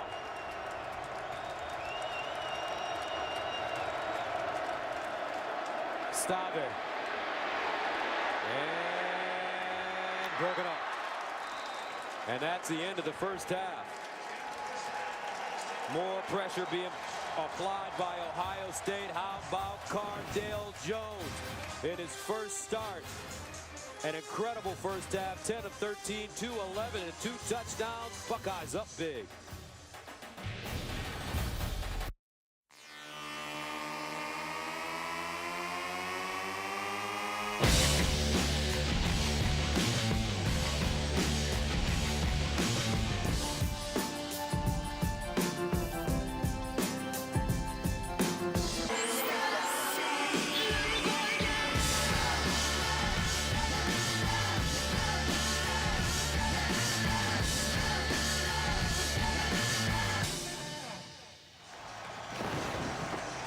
And welcome back to Indianapolis. This is the 2014 Big Ten Championship game between Ohio State and Wisconsin. And in the first half, the Ohio State Buckeyes sending a message around the nation. Gus Johnson along with Charles Davis. Wow. That's all I can say. And I don't know that there's much more to say other than wow. But this is as thorough a dismantling of a quality, good football team as we've seen in college football this year. And I don't think it's hyperbole to say that either. So let's take a look at 3 things you needed to know from this dismantling in the first half. How about Cardale Jones? You talk about a hot start for a guy who came into the game as the 3rd quarterback for Ohio State. Some touchdown passes early, and that team took over. Ezekiel Elliot, big runs early in the game. And how about the defense? Stuffing the best running back in the country, Melvin Gordon, dropping the ball away, knocking the ball away, and Joey Bosa running into the end zone. They have dominated the first half. And here are the halftime stats brought to you by Geico. Offensive plays pretty well even, but look at the total yards, 364 to 91, 11 yards per play to 3. 10-yard plays, 9 to 3. And Ohio State has run 18 plays in Wisconsin territory to just 2 for the Badgers. Those are your halftime stats brought to you by Geico. So if you're Gary Anderson as the head coach of Wisconsin, your team down 38-0. You start the second half with the football. What do you say to your guys in the locker room? I think you got to go from a position of love, really. You got to go in and tell them how much you care about them, how much they care about each other. Try and restore some semblance of confidence and give them an opportunity to go out and compete. You don't even talk about winning at this point. You talk about going out and playing your best football to begin the second half. So Wisconsin with the football. Denzel Doe standing at the goal line. He'll return it now from the 1. And Doe with a burst of speed, and he's wrapped up at the 15-yard line. Terrific play on defense by Curtis Samuel. Now let's go downstairs to Molly McGrath. Thanks, Gus. Ohio State's coach Urban Meyer called quarterback Cardale Jones's performance so far outstanding. He said that their offense is rallying around him, they're protecting him and making plays. Meyer also said that their defense is giving them life, and their biggest contribution is limiting Melvin Gordon. He had just 43 yards in that first half, and on Wisconsin's sideline, D lineman Konrad Zagzebski was icing his right knee, and he is questionable to return. Gus? Molly, thanks for that report. And, you know, what Ohio State did in the first half almost defies description. You're talking about the number 13 team in the country. They're doing this to. Let's see how Wisconsin begins the second half. On first down and 10 at the 17. Melvin Gordon running right. And Gordon with room will go out of bounds. Will pick up 8.5, maybe 9 yards on the play. The good thing you have with Wisconsin is that this is a program where pride matters. And they've got a ton of it. Look at this, how they've limited him tonight. Less than 4 yards a carry. Came into tonight averaging 8 yards a carry. Testimony to Ohio State playing 11-man defense. Everyone doing their job in limiting the best runner in the country. Second down and 1 at the 26. And Gordon looking for the first down, and he has it. Joshua Perry in on the tackle for the Buckeyes. Melvin Gordon last week against Minnesota, he broke Ron Dayne's Wisconsin and Big Ten single season record with 151 yards and a touchdown on 29 carries. Caught a couple of passes as well. And for Ohio State, they're playing for bigger stakes now than just a Big Ten championship. They're playing for a spot in the playoff 4. Will their intensity stay at the level that we saw in the first half? On first down, Gordon. And Gordon slicing through the Buckeye defense for 7 yards. Von Bell, Tyvis Powell, the safeties combining on the tackle. 2nd and 2. Far side, Erickson, first down.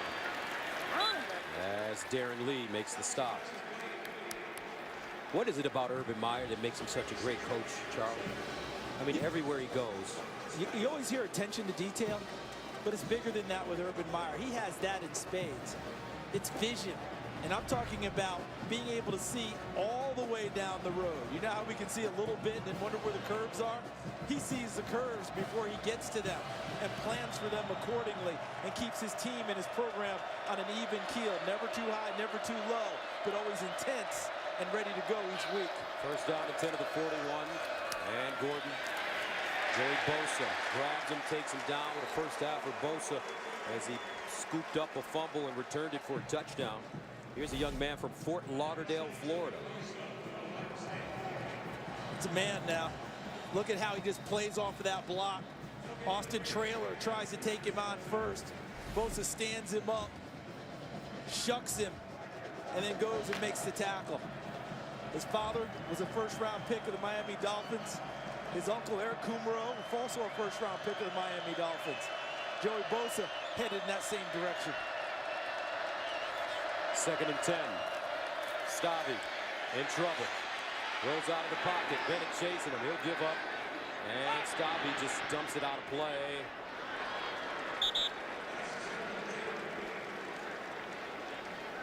So Joey Bosa. What a season. Only a sophomore. You called him a man-child. Yeah, there's no doubt about it. This is coming into tonight, these numbers. Half a sack away from tying the school single-season record. 4 forced fumbles have led to 30 Ohio State points.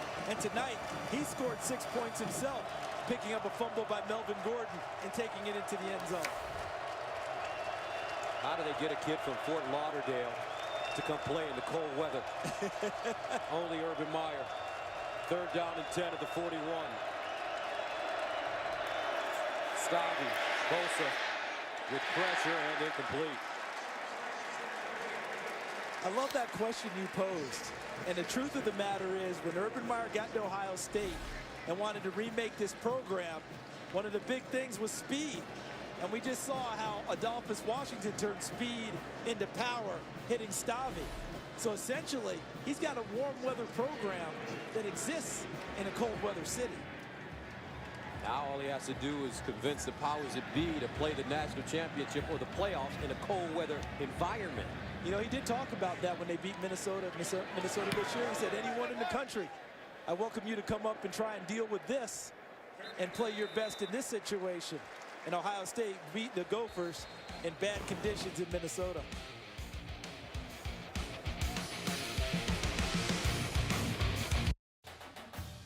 The Big Ten Championship on Fox is sponsored by Chevrolet.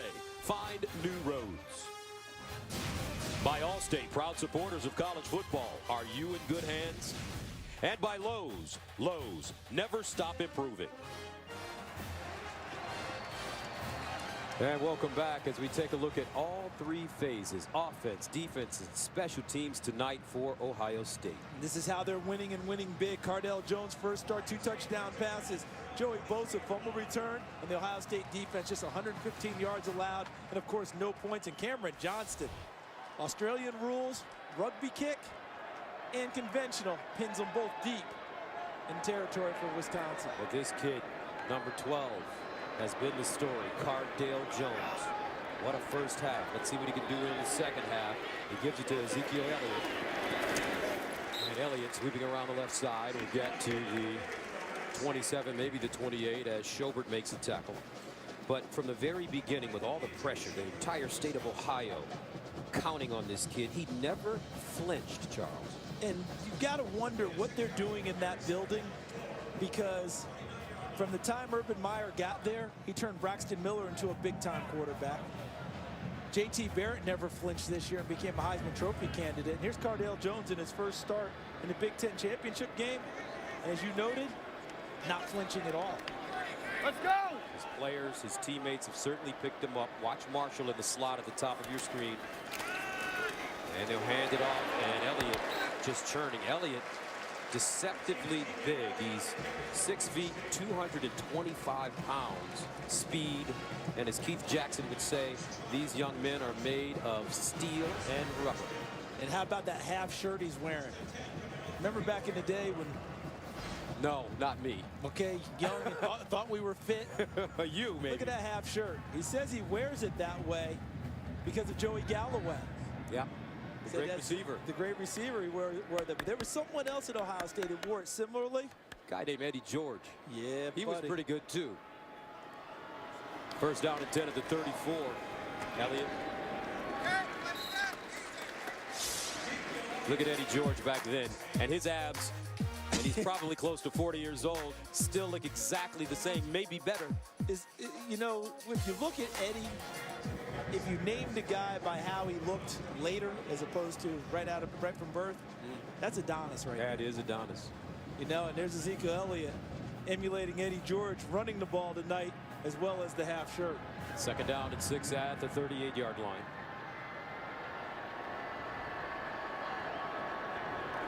And here's Jones sprinting out of the pocket. Now Jones breaks the tackle. He's got a lot of room on this side. Jones with a blocker in front of him. Has that ball high and tight again, out of bounds at the 40. 20-yard gain. What happens is when Vince Beagle 47 rushes, there's no one with contain on the backside. And Jones finds the opening. No target. Slips through. Beagle can't get him from the backside. And no one is there to close the door and close the gate.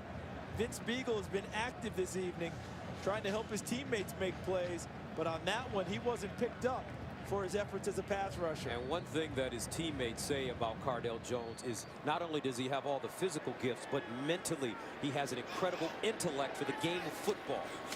Here's Jones dropping back. He's looking for his favorite man, Devin Smith again. Oh! 12 gauge, baby! 42 yards! Cardale Jones and Devin Smith doing it again. Watch Devin Smith. He locates the ball. Peniel Jean does not locate the ball. And Smith, for the second time tonight, takes it away from a defensive back and converts it into a touchdown. His third of the evening, 2 of them on terrific plays by Smith, locating the ball before the defenders could.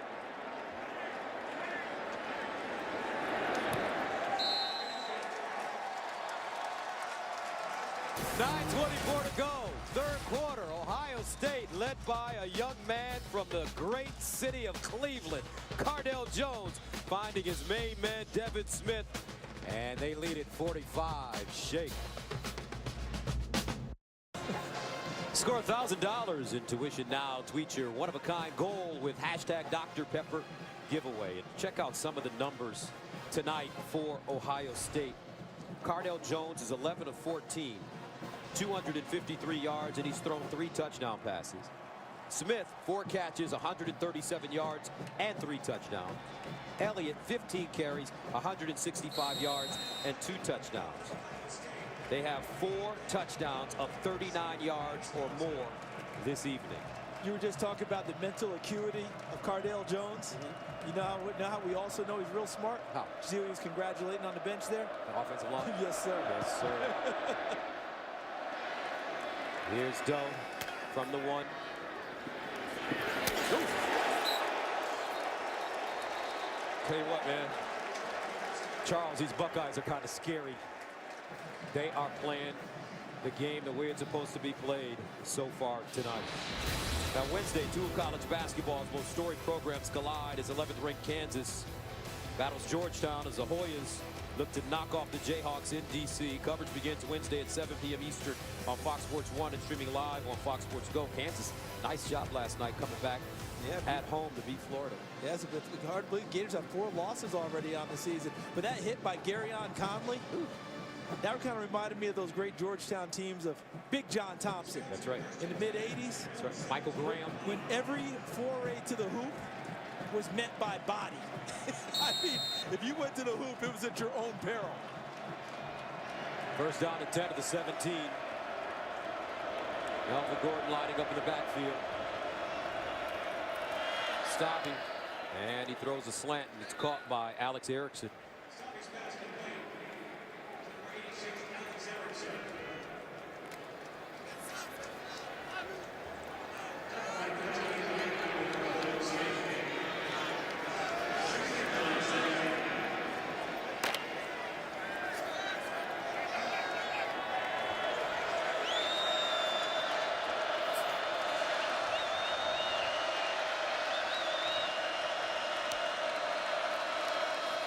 Gordon straight ahead, and he's pulled backwards. Joey Bosa in on the play once again.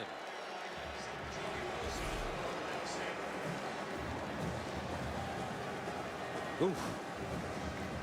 What's that called, a suplex? Yeah, and that was that belly to back, or was that just belly to belly? Either way, it hurt. Third down and 2.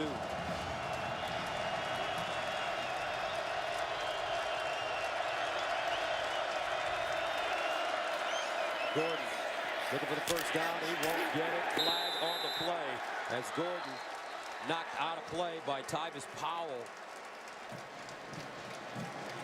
But there is a flag. Looks like a hold will be called against the Badgers.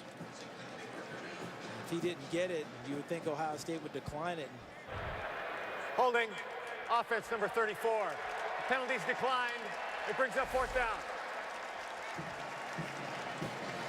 34 right in the middle. He's the fullback. That's Derek White. And you see the grab right there as he wrestles down the defender for Ohio State. That was Rashard Frazier, number 17. Curtis Grant finishing off Melvin Gordon. And what a tough night for Melvin Gordon, who came back this year. Number 1 reason to win a Big Ten championship. Not the way he envisioned this night going. Drew Meyer rather punting. And Jalen Marshall over to the sideline has it with the fair catch. Joey Bosa, only a sophomore, but he has a way with the tackle.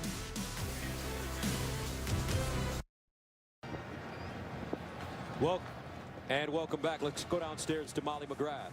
Thanks, Gus. Cardale Jones's mentor and former high school coach Ted Ginn Sr. told me that he's talked to Jones every single day this week, and the sophomore knows that the entire state of Ohio is depending on him. Ginn stressed that Jones knows how to control an offense and told me that Glenville High School's motto is win and build a team against all odds. And that's what Jones has been raised to do. That is exactly what he's doing today, guys. He's 11 of 14, 263 yards, and has thrown 3 touchdown passes. First down and 10 at the 40-yard line. And they hand it off to Elliot, and he runs right into a Badger. Well defended by Wisconsin. But let's take a look at the night for Cardale. That got things started there to Devin Smith. Here's the second one to Devin Smith, and how about him popping that in the bucket? And here in the second half, uses his vision athleticism before one more time finding Devin Smith in the end zone.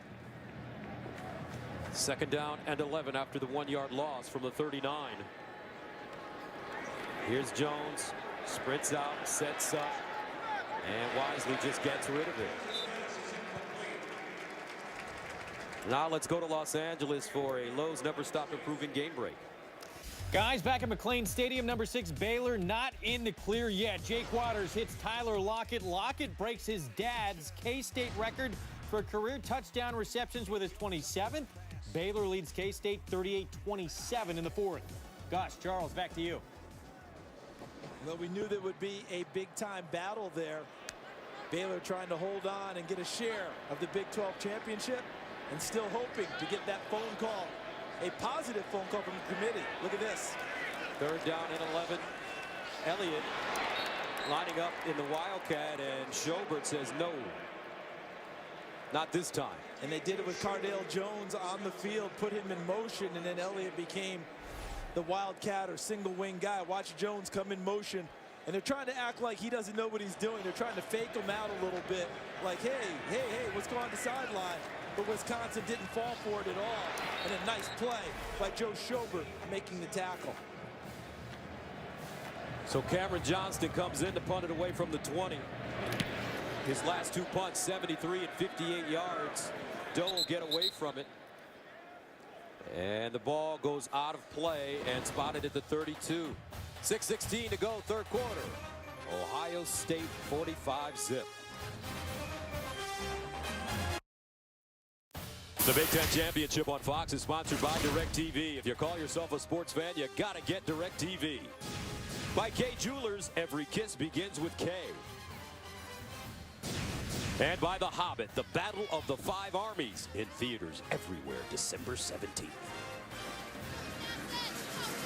And welcome back to Indianapolis. Ohio State with a 45-0 lead over Wisconsin with 6:16 to play. And you're starting to kind of feel for the Badgers and where they are right now. You see a lot of heads hanging very low. This is not the Wisconsin team that has played all year long.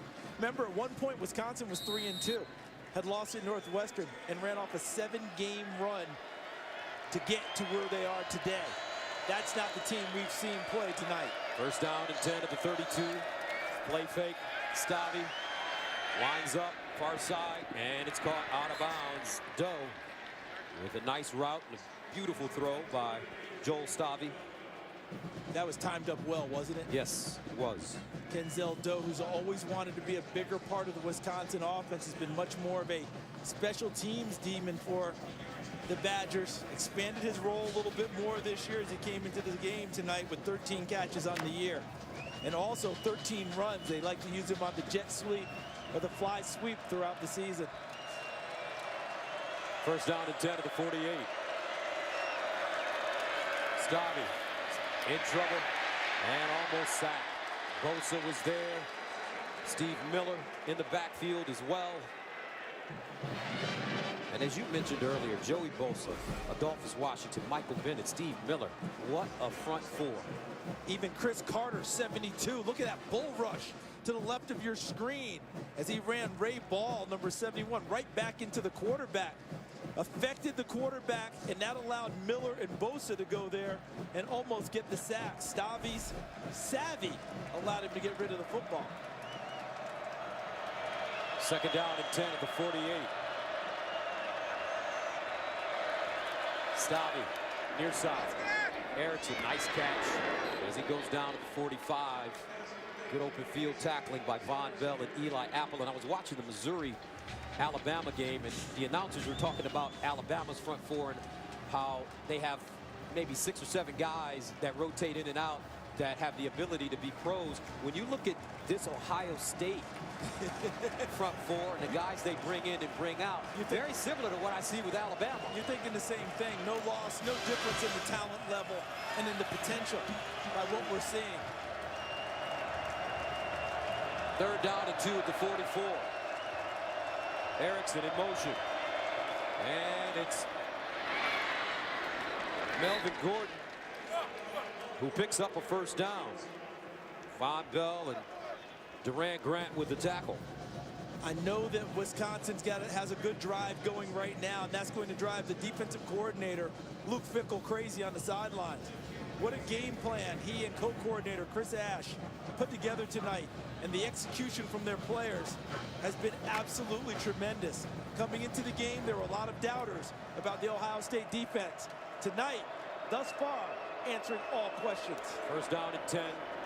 And this time it's Doe around the corner. Toe taken down by Joshua Perry.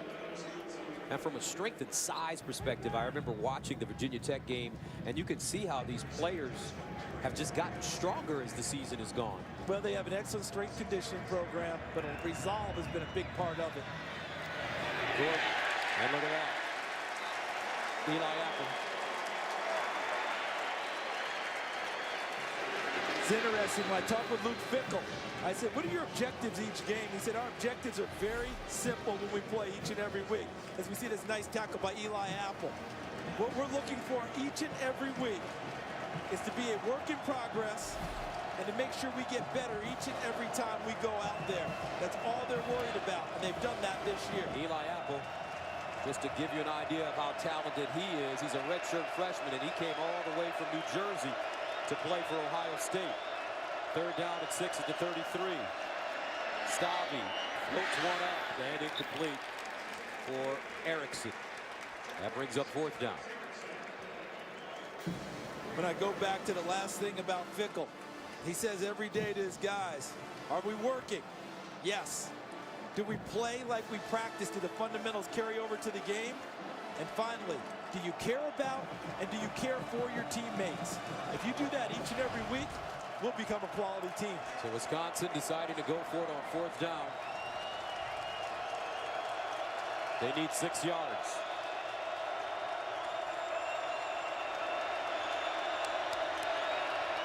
Stavi with time, now in trouble. Stavi trying to scramble, got rid of it, and almost picked off. Durant Grant stepped in front of Erickson at the last moment, and Wisconsin will turn it over on downs. 3:09 to go, 3rd quarter. Back after this. Welcome back. 3:09 to play as Ohio State will get the ball after holding on 4th down at their own 33 for Cardale Jones.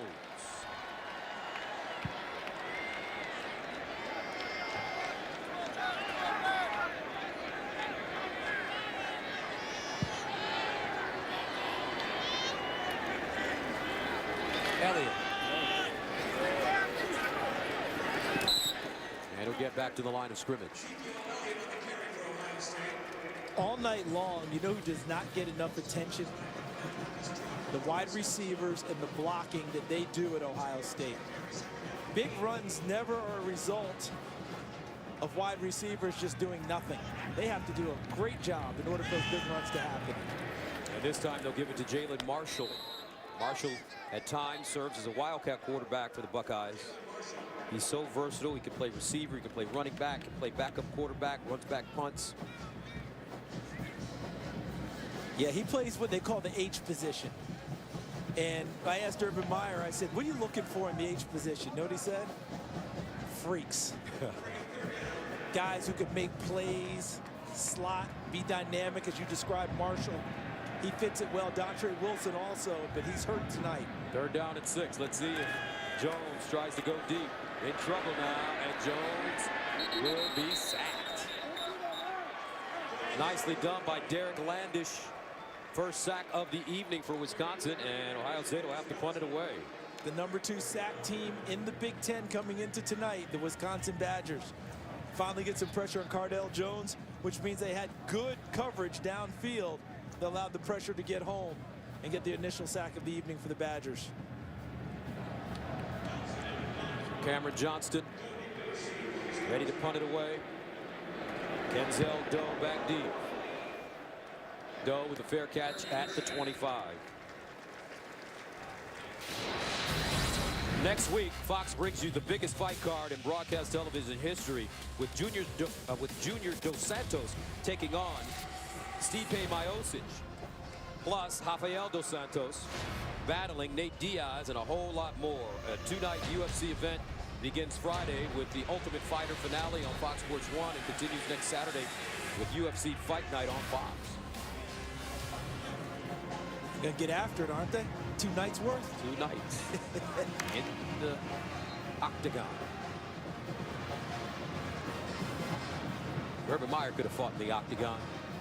Just got the feeling. He played football at Cincinnati. He's from Toledo, same hometown as the All-American Jimmy Jackson for Ohio State. First down and 10 at the 25. Stavi dances out of the pocket. throws across his body and incomplete. Gordon, the intended receiver. And the Wisconsin run game with Melvin Gordon leading the charge. You see the season low. I think that was Western Illinois. Melvin Gordon had, what, 38 yards in that game, 17 carries, 644 yards. I believe that was against Bowling Green. They lit them up. And tonight, 70 yards against an Ohio State defense that had shown vulnerability to the run coming into this game. McAvoy comes in at quarterback. And McAvoy handing it off to Gordon. And Gordon lowers his shoulder and gets out of bounds close to the 35. You remember Urban Meyer was a professional baseball player for a time, drafted in the Braves organization. But just like many guys who come back from that and go back to football, that darn curveball. Uncle Charlie is what they call it. Uncle Charlie, the yacker. When Dwight Gooden was at the top of his game, they said his curve wasn't an Uncle Charlie, it was a Lord Charles. That is right. 3rd down and 2 for Wisconsin.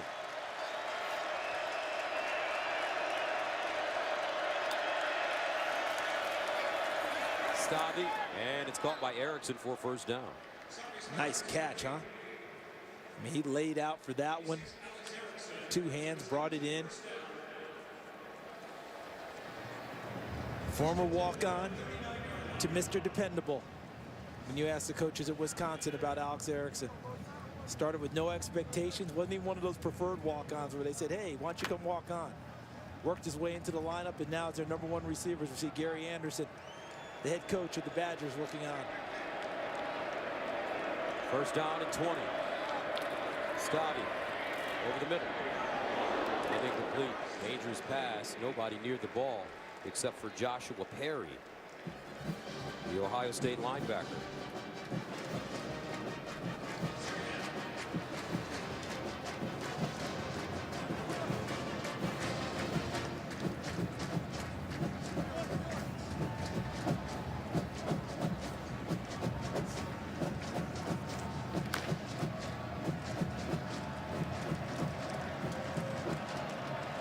Second and 10.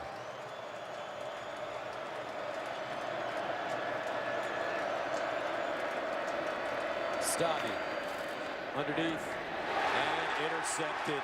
Duran Grant, watch out. Grant goes out of bounds as the Ohio State defense continues to squeeze Wisconsin.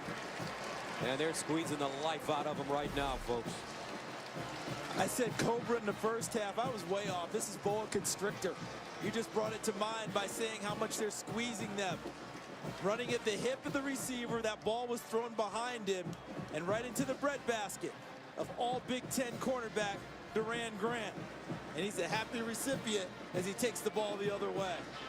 Ohio State just squeezing, as you noted. Luke Fickell, Chris Ash, co-defense coordinator. There's Fickell there, responsible for calling the defensive plays. What a night for he and his squad. 3 turnovers for Wisconsin this evening as Ezekiel Elliot runs a football, and it will take us to the end of the 3rd quarter. Been a tough night for the Badgers. That's because Ohio State, on all 3 phases of the game, have played their best football of the season. They lead it big.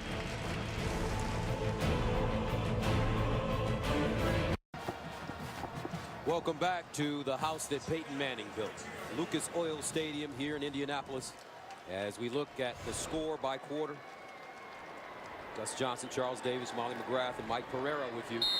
Ohio State with the football deep in Wisconsin territory. 2nd and 11 to the 32. Cardale Jones to throw it. Looking deep. He's got his receiver, Thomas. And incomplete. And a flag. By throwing it short, Thomas came back to make a play on the ball, and that forced the pass interference because the defensive back never located the ball.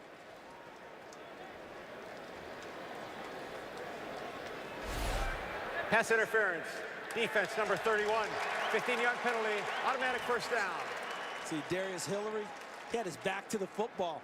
And in today's football, when your back is turned and your head's away, ask our quarterback back in the studio. That's when you throw the football, because your receiver is now open, because he has a chance to make a play on the football. The defensive back doesn't know where it is. And on that play, Thomas came back to try and make a play and had to go through Hillary, forcing the pass interference call. First down and 10 at the 17 now. Ezekiel Elliott lines up with Cardale Jones, and they'll give it to Marshall. And Marshall crosses the line of scrimmage and picks up about 4. So he gets another completed pass for that, you know. That's a forward pass for him. Pads the stats a little bit, helps the percentage. Marshall scored on one of those in their game against Indiana, when he scored 3 straight touchdowns in the second half to break the game open. Gary Anderson, a tremendous coach. Doesn't have very many days like this. 2nd and 6 at the 13. Now Marshall lines up in the backfield. Jones gives it to him. He may throw it. He's looking for Jones on the backside. Cardale Jones showing his versatility. We saw Russell Wilson and a play like that in the Big Ten Championship a few years ago. Marshall was a high school quarterback, but in doing my research, you know what I discovered about him? He ran for nearly 5,000 yards, and they didn't note his passing stats. So that told me what kind of quarterback he was in high school. A run-first guy. But that was good coverage in the secondary there by the Wisconsin Badgers. Jesse Hayes, number 41, came over to help. 3rd down and 6. Jones dances out of the pocket, throws on the move, and that ball is incomplete. Evan Spencer looks like he couldn't get a foot in. Good officiating, though. 2 officials looking at each other. Both had a look on the play, conferred quickly, made a determination. See Spencer catch the ball, and yes, they got it right, because look, hold a second, there's the foot. You sure? I'd have to see, but I bet you the toe's creeping into the white. We got to see it again. Let's take a look. See if we got something a little cleaner, because that's a pretty good look there.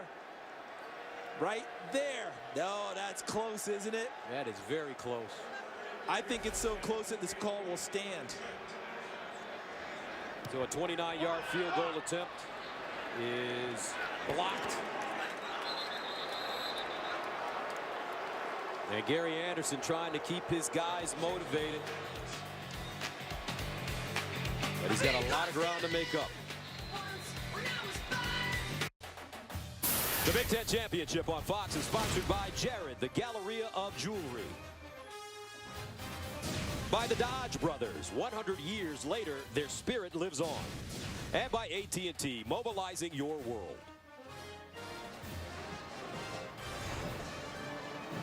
And welcome back. 13:49 to go here in the 4th quarter. Ohio State with the big lead here at Lucas Oil Stadium, home of the Indianapolis Colts, and they will host a Big Ten Championship game through 2015. 2nd consecutive season in Big Ten Championship play for the Buckeyes. 1st and 10. And Melvin Gordon. Ooh. Joey Bosa. Now here's tonight's Dodge Charger game summary. Cardale Jones, 3 touchdown passes. He's tied a Big Ten Championship game record. Ohio State, they're playing long ball tonight. Big play, 39 yards or more, 4 touchdown plays, including a run by Ezekiel Elliott. And how about the last time Wisconsin was shut out was 1997. And that was a season opener, a kickoff classic against number 17 Syracuse. Our Donovan McNabb, the quarterback that day for Syracuse.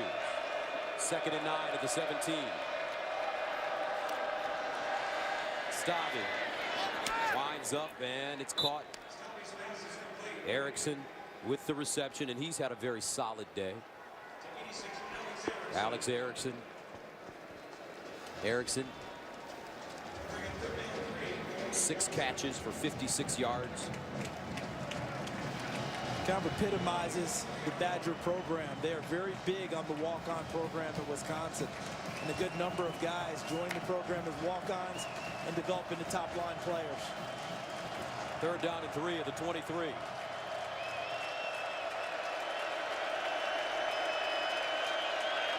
Stavi underneath and incomplete. Fumagalli, the intended receiver, and Troy unable to haul it in. So the Badgers will punt.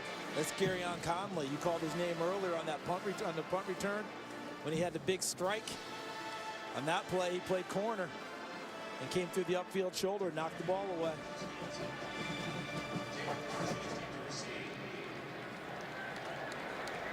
So Jalen Marshall ready to receive it again at the 37.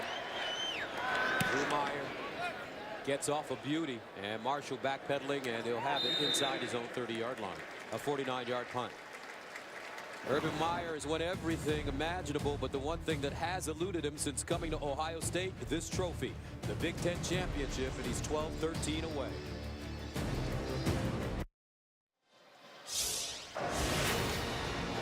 In one of the most memorable college football games in recent memory, Maurice Clarett carried the Buckeyes to a win on a 5-yard touchdown run in the second overtime to beat Miami and win a national championship at the 2003 Fiesta Bowl. Boy, what a game that was. Craig Krenzel, the quarterback. Remember the disputed pass interference? Kept things alive, and Ohio State capitalized and won. Tremendous game. 1st down and 10 at the 28. And here's Elliot. Ezekiel Elliott lost his shoe. He's still huffing. Ezekiel Elliott down at the 10-yard line. Feet don't fail me now.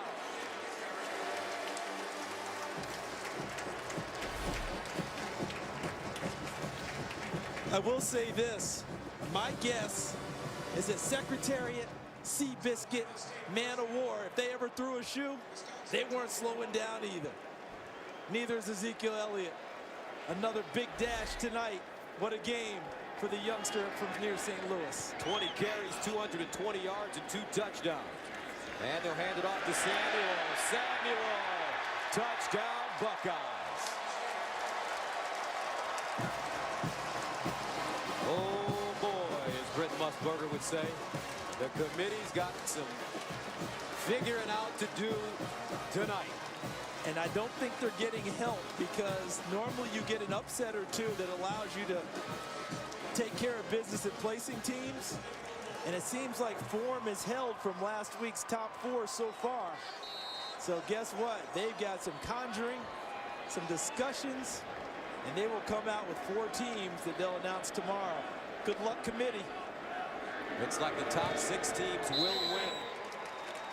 Ohio State, big statement here. Curtis Samuel getting in on the act, of freshman from Brooklyn, New York.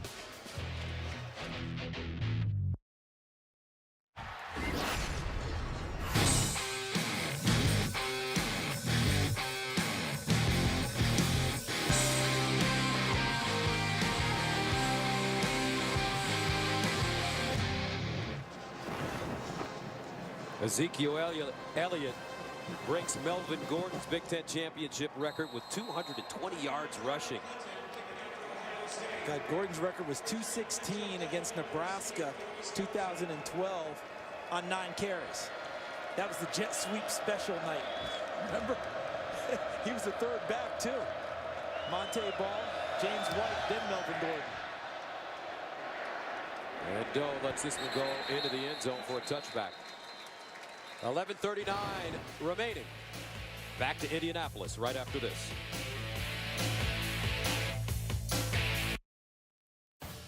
The Big Ten Championship on Fox is sponsored by Target. Expect more, pay less. By Geico, 15 minutes can save you 15% or more on car insurance. And by Bud Light, who reminds fans to stay in the game and drink responsibly.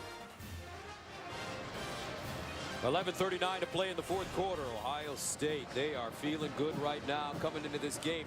Charles, I imagine the entire state of Ohio was so nervous knowing that they had lost their Heisman caliber quarterback in J.T. Barrett, and a young man making his first collegiate start had to lead him in the Big Ten championship game. And he played so well tonight that I had a fan at halftime tell me, you know something?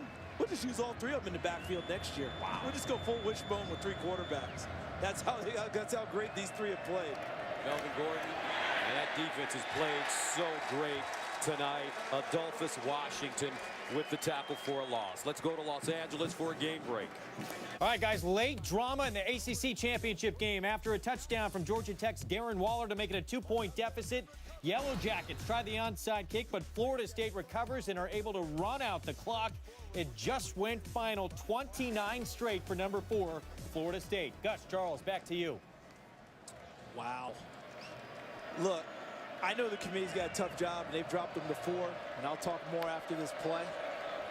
And here's Stavi trying to set up a screen, and it's incomplete. Go ahead, partner. I am very interested in seeing and hearing what you have to say. Florida State is the only undefeated Power 5 team in the country. So for those who are thinking that dropping them to 4, that maybe there was an opening there, I think you can forget that. They're in, okay? What's going to happen now is this is where the fight is going to be. TCU was 3 last week. Super convincing today over Iowa State, 55-3. Baylor wins at home against number 9 Kansas State. They make their case. And how about what we're watching right now? To me, if there's any jumping, it's this team in red that has the best chance of doing it. Third down at 14 at the 21 over the middle. And it's caught by Fumagalli. Troy Fumagalli, the redshirt freshman from Aurora, Illinois, with a 19-yard gain. And let me restate that. It's this team in scarlet before I get run out. There you go. Okay, I better get it right. And one thing I've been watching Urban Meyer, okay, they've got 52-0 lead. He's still coaching every play as if it's 0-0.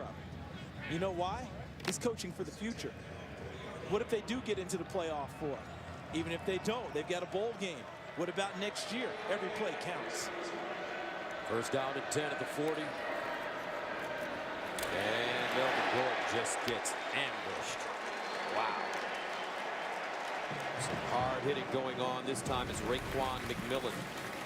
And normally he wears number 5, but tonight he's wearing number 2 because he and Jeff Hireman, who's wearing number 5 on offense, would play some of the same special teams. But no matter what number, McMillan, big-time play on Melvin Gordon there. And Hireman wearing 5 in honor of Braxton Miller. He's worn it all season for him except on senior day where he wore his normal 86. And Urban Meyer coaching him up as the game continues. Second and 9. And Stavi underneath, and he has Fumagalli again. And you mentioned earlier the rotation of defensive linemen. Ohio State just ran in 3 fresh ones.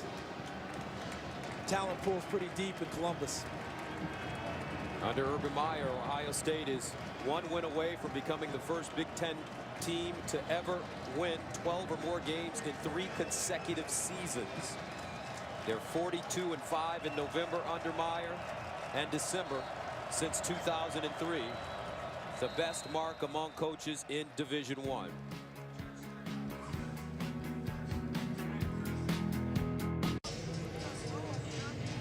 Nine minutes to go in the 4th quarter. So if you're thinking that, you know, the flipping could come between Ohio State, TCU, and Baylor, are you saying that even at 3, TCU could potentially be moved out of the top 4? They're the only one, to me, that has that chance of vulnerability. Because remember, Baylor's loss was head-to-head within their own conference to Baylor. So TCU's loss was to Baylor. That could potentially happen, but I think you're going to have to weigh what the conference strength is going to be, too. The committee has a very difficult job. That ball incomplete. Derek Watt, the fullback, the intended receiver. And I think I'd be surprised to find out that the conference strength ranking wouldn't favor the Big 12. And I think the bottom line, what you're saying and what a lot of people are talking about in college football is that this is a great idea, this playoff format, but you're going to have to move it to 8 teams. Listen, they start calling for 8 quickly, and when one of the top conference commissioners floats it out there before the season's over, John Swofford of the ACC, I think it's an idea that'll gain traction a lot quicker than what people believe. Wisconsin going for it on 4th down and 4. Stavi. Bosa with pressure over the middle, and it's caught. Here's Erickson. And Alex Erickson with a nice run after the catch. He gets to the Ohio State 25. And how about Stavi in the pocket? Able to move around, keep the play alive, deliver the strike to Erickson downfield. And let's face it, we talked about pride before, correct? Mm-hmm. You think Wisconsin wants to go away from here with no points on the board? They are playing their hardest to put this football in the end zone. Wisconsin projected for the Peach or maybe the Citrus Bowl. 1st down and 10 at the 27. Erickson in motion. Here's the deep play fake, and Erickson has it stripped. And it's picked up by a Badger.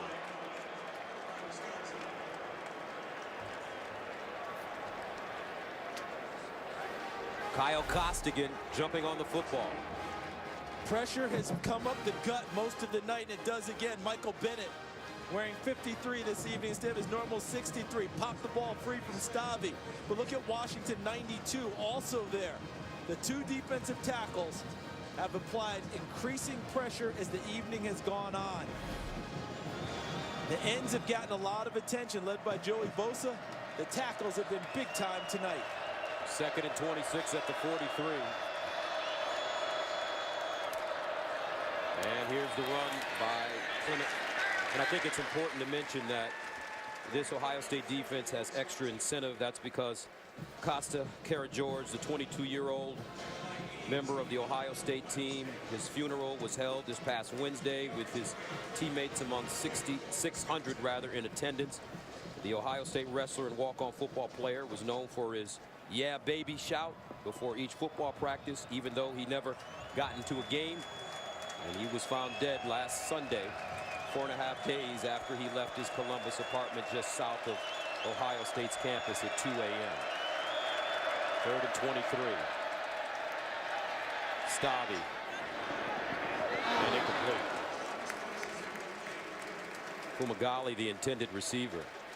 Police said that Karageorge died of a self-inflicted gunshot wound, though the investigation is not final. His family has said he suffered from several concussions, and he sent his family a text just before he was seen for the last time that complained about what concussions had done to his mental state. Very sad situation for all involved, but what I found heartening was finding out he was a first-year walk-on that this team had embraced. It wasn't just, he wasn't a guy no one knew. This whole team knew Costa Karageorge. 4th down and 23. They'd love to give him a shutout. Here's the long pass, and it's intercepted. Grant up the sideline. Still running. Grant out of bounds.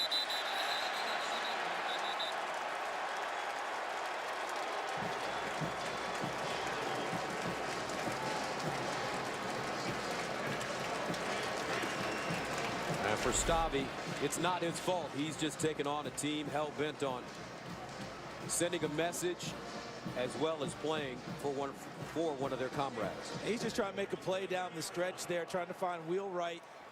And Grant, 2nd interception of the evening, shows once again why he's all Big Ten. Being congratulated by one of his coaches, Kerry Coombs, as he gets to the sideline.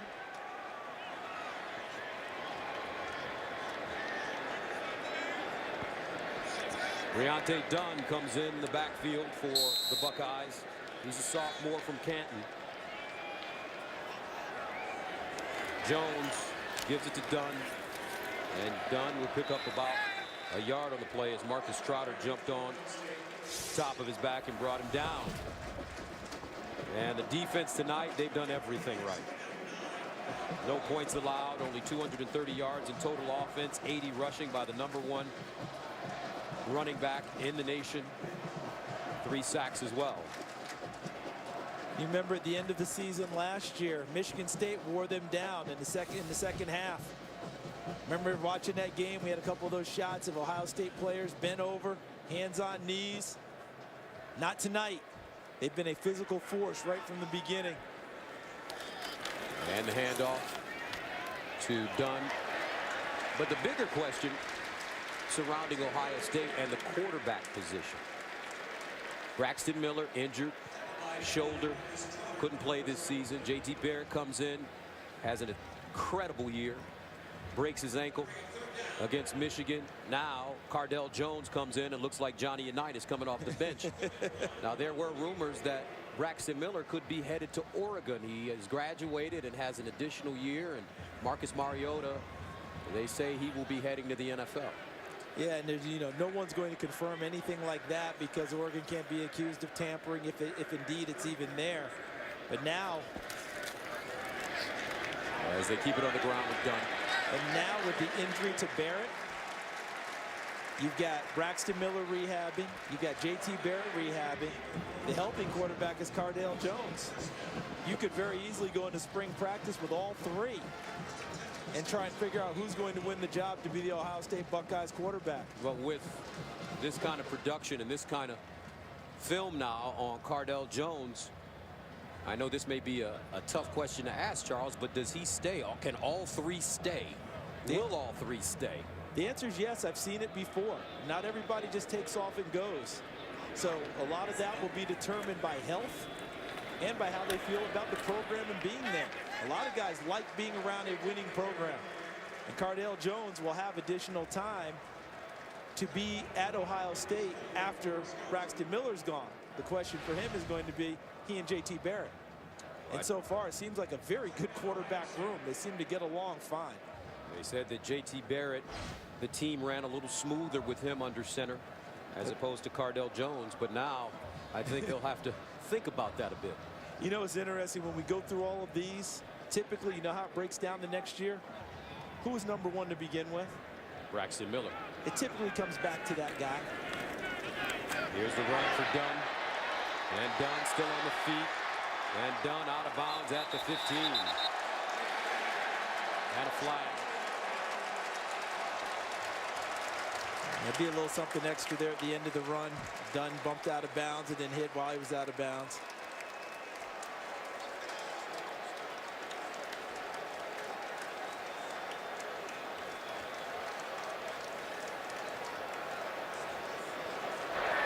After the play was over, personal foul, defense number 58. Half the distance to the goal, first down. See Dunn finishing the run, Schobert pushes him, and then he gives him a little something extra, and he's already over the sideline. It's been a frustrating night for Wisconsin, hasn't it? Yes, it has.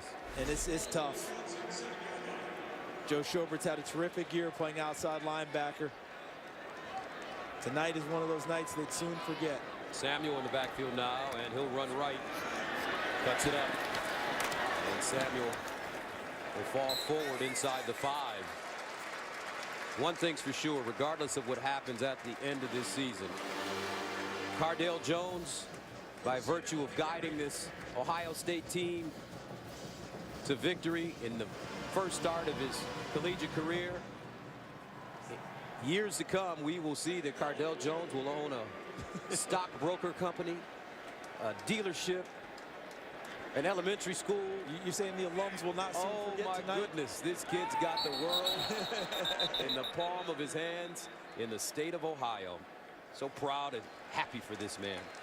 A great job coming out of Glenville High School. Our Molly McGrath told us about him playing for Ted Ginn Sr. and having conversations with Coach Ginn each and every day, getting ready for this game, and Coach Ginn having ultimate confidence Offside. in him. Defense number 45. Half the distance to the goal. It remains second down. Coach Ginn, no emotion. He knew. He told our Molly McGrath. Yeah, it's funny. Molly said, and she wasn't able to put it in the report, but she had told me that Coach Ginn had told her when she said, well, what about his weaknesses? He said, I'm not even going to talk about that. That's not even going in the atmosphere. He's going to play well. That's a coach who knows his players, isn't it? That's right. Cardale Jones not recruited by Urban Meyer. Here's the handoff. Samuel. Touchdown.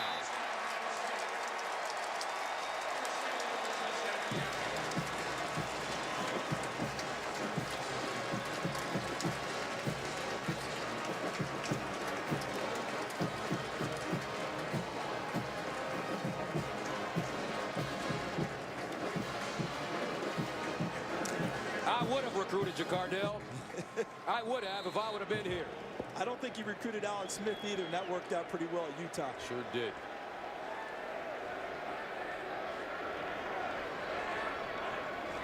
Nuremberger. 59-0. Wow.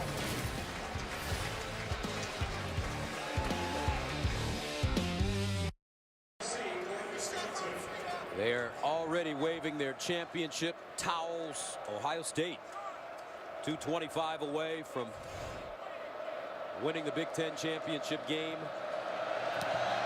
here in Indianapolis. And this ball kicked out of bounds. And that will give Coach Meyer something else to get on one of his players about. They played so well. As Kicking team number 39. Ball will be placed at the 35-yard line. First down. All right, let's take a look at the Kay Jewelers diamond moment of the game. And it started early, didn't it? Cardale Jones on the first drive of the game finds Devin Smith with the initial touchdown pass of the evening. And he and the Buckeyes were out of the sprinter's blocks and off to the races.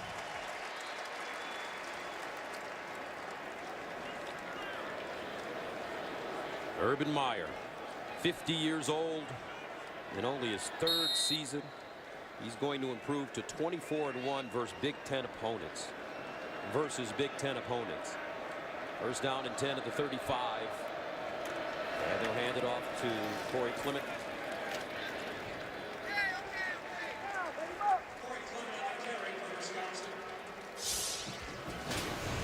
And talking about Coach Meyer and what he's done during his career. I think the thing that jumps out at me is that never finished with fewer than 8 wins in a season. Remember, he's been at Bowling Green, Utah, Florida, and now Ohio State. When he took over Bowling Green, they weren't exactly a power. So to win, never have fewer than 8 wins. Success each and every year for Urban Meyer. 2nd and 6 at the 39. Here's Stavi with the play fake. And Stavi over the middle, incomplete. And Urban tells an interesting story. When he was being looked at by Bowling Green, he went to Coach Holtz and said, "Coach, I don't know if you can really build a program at Bowling Green." And Coach Holtz said, "You're right. That's why they're calling you." An excellent point made by Coach Holtz, because look at that. And see, that is huge right there. Remember, Luke Fickell was the interim head coach that Urban Meyer took over for and agreed to stay as the defensive coordinator. And that was something I think that Urban Meyer had to do a little soul searching about. Do you want the guy who was the head coach to still be on staff with you? And that's worked out well, but last year was a rocky moment. This game, championship game, Michigan State, bowl game against Clemson, they had to spend a little extra time getting the defense ready. And they're getting ready for the Gatorade shower for Coach Meyer. Watch out. All right.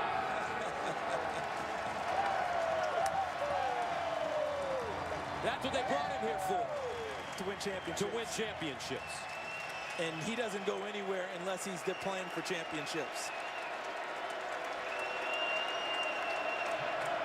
A minute remaining. Stavi. He finds Doe. And Doe steps out of bounds inside Ohio State territory. Take another look. Watch his face. He knew it was coming. When they double teamed him like that, he's won enough championships to know the double team tackle setting him up for the big splash. Somewhere Harry Carson grinning, isn't he? Yes, he is. Didn't I start that? Coach Meyer. Would you say he's a man of few words, Charles? And you've known him for quite some time. Yeah, he gets to the point. And he doesn't want to do a lot of extra chit-chat about it either. Stavi over the middle. And knocked down. Well defended for Ohio State. And that is Cam Burrows, backup safety. Melvin Gordon tonight didn't have one of his 150-plus evenings. 76 yards rushing on 26 carries. Tough game for the Badgers. Joey Bosa, who Urban got all the way from Fort Lauderdale. Buckeyes all smiles, and they deserve it. This is a heck of a football team. Wow. Stavi to the sideline, and a nice catch. Looks like Doe again with 42 seconds left. Badgers will fight to the very end.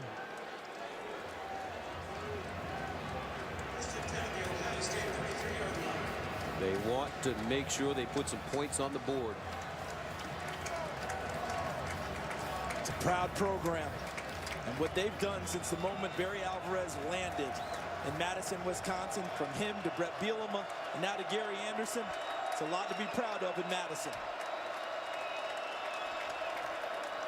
Play fake, Stavi. And incomplete. Tried to hit Corey Clement on the wheel route. Stops the clock with 36 seconds remaining. And don't forget how much Ohio State wants to keep it at 0. That pride works both ways.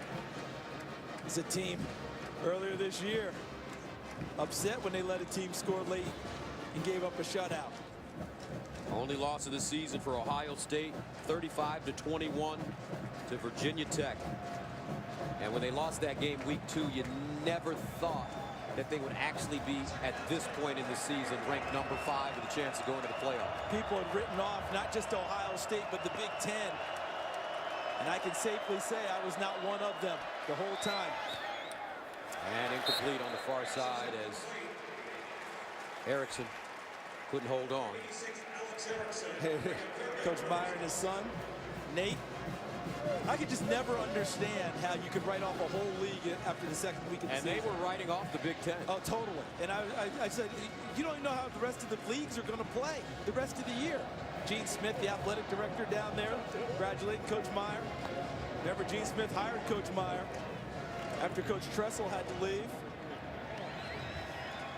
Gene Smith's done a heck of a job as athletic director at Ohio State. 3rd down and 10 at the 33. And Stavi. They'll find Clement. And Clement tackled at the 35. I have to mention this, and I probably shouldn't, Charles. But as a longtime Michigan fan, Jim Tressel was a pretty good coach.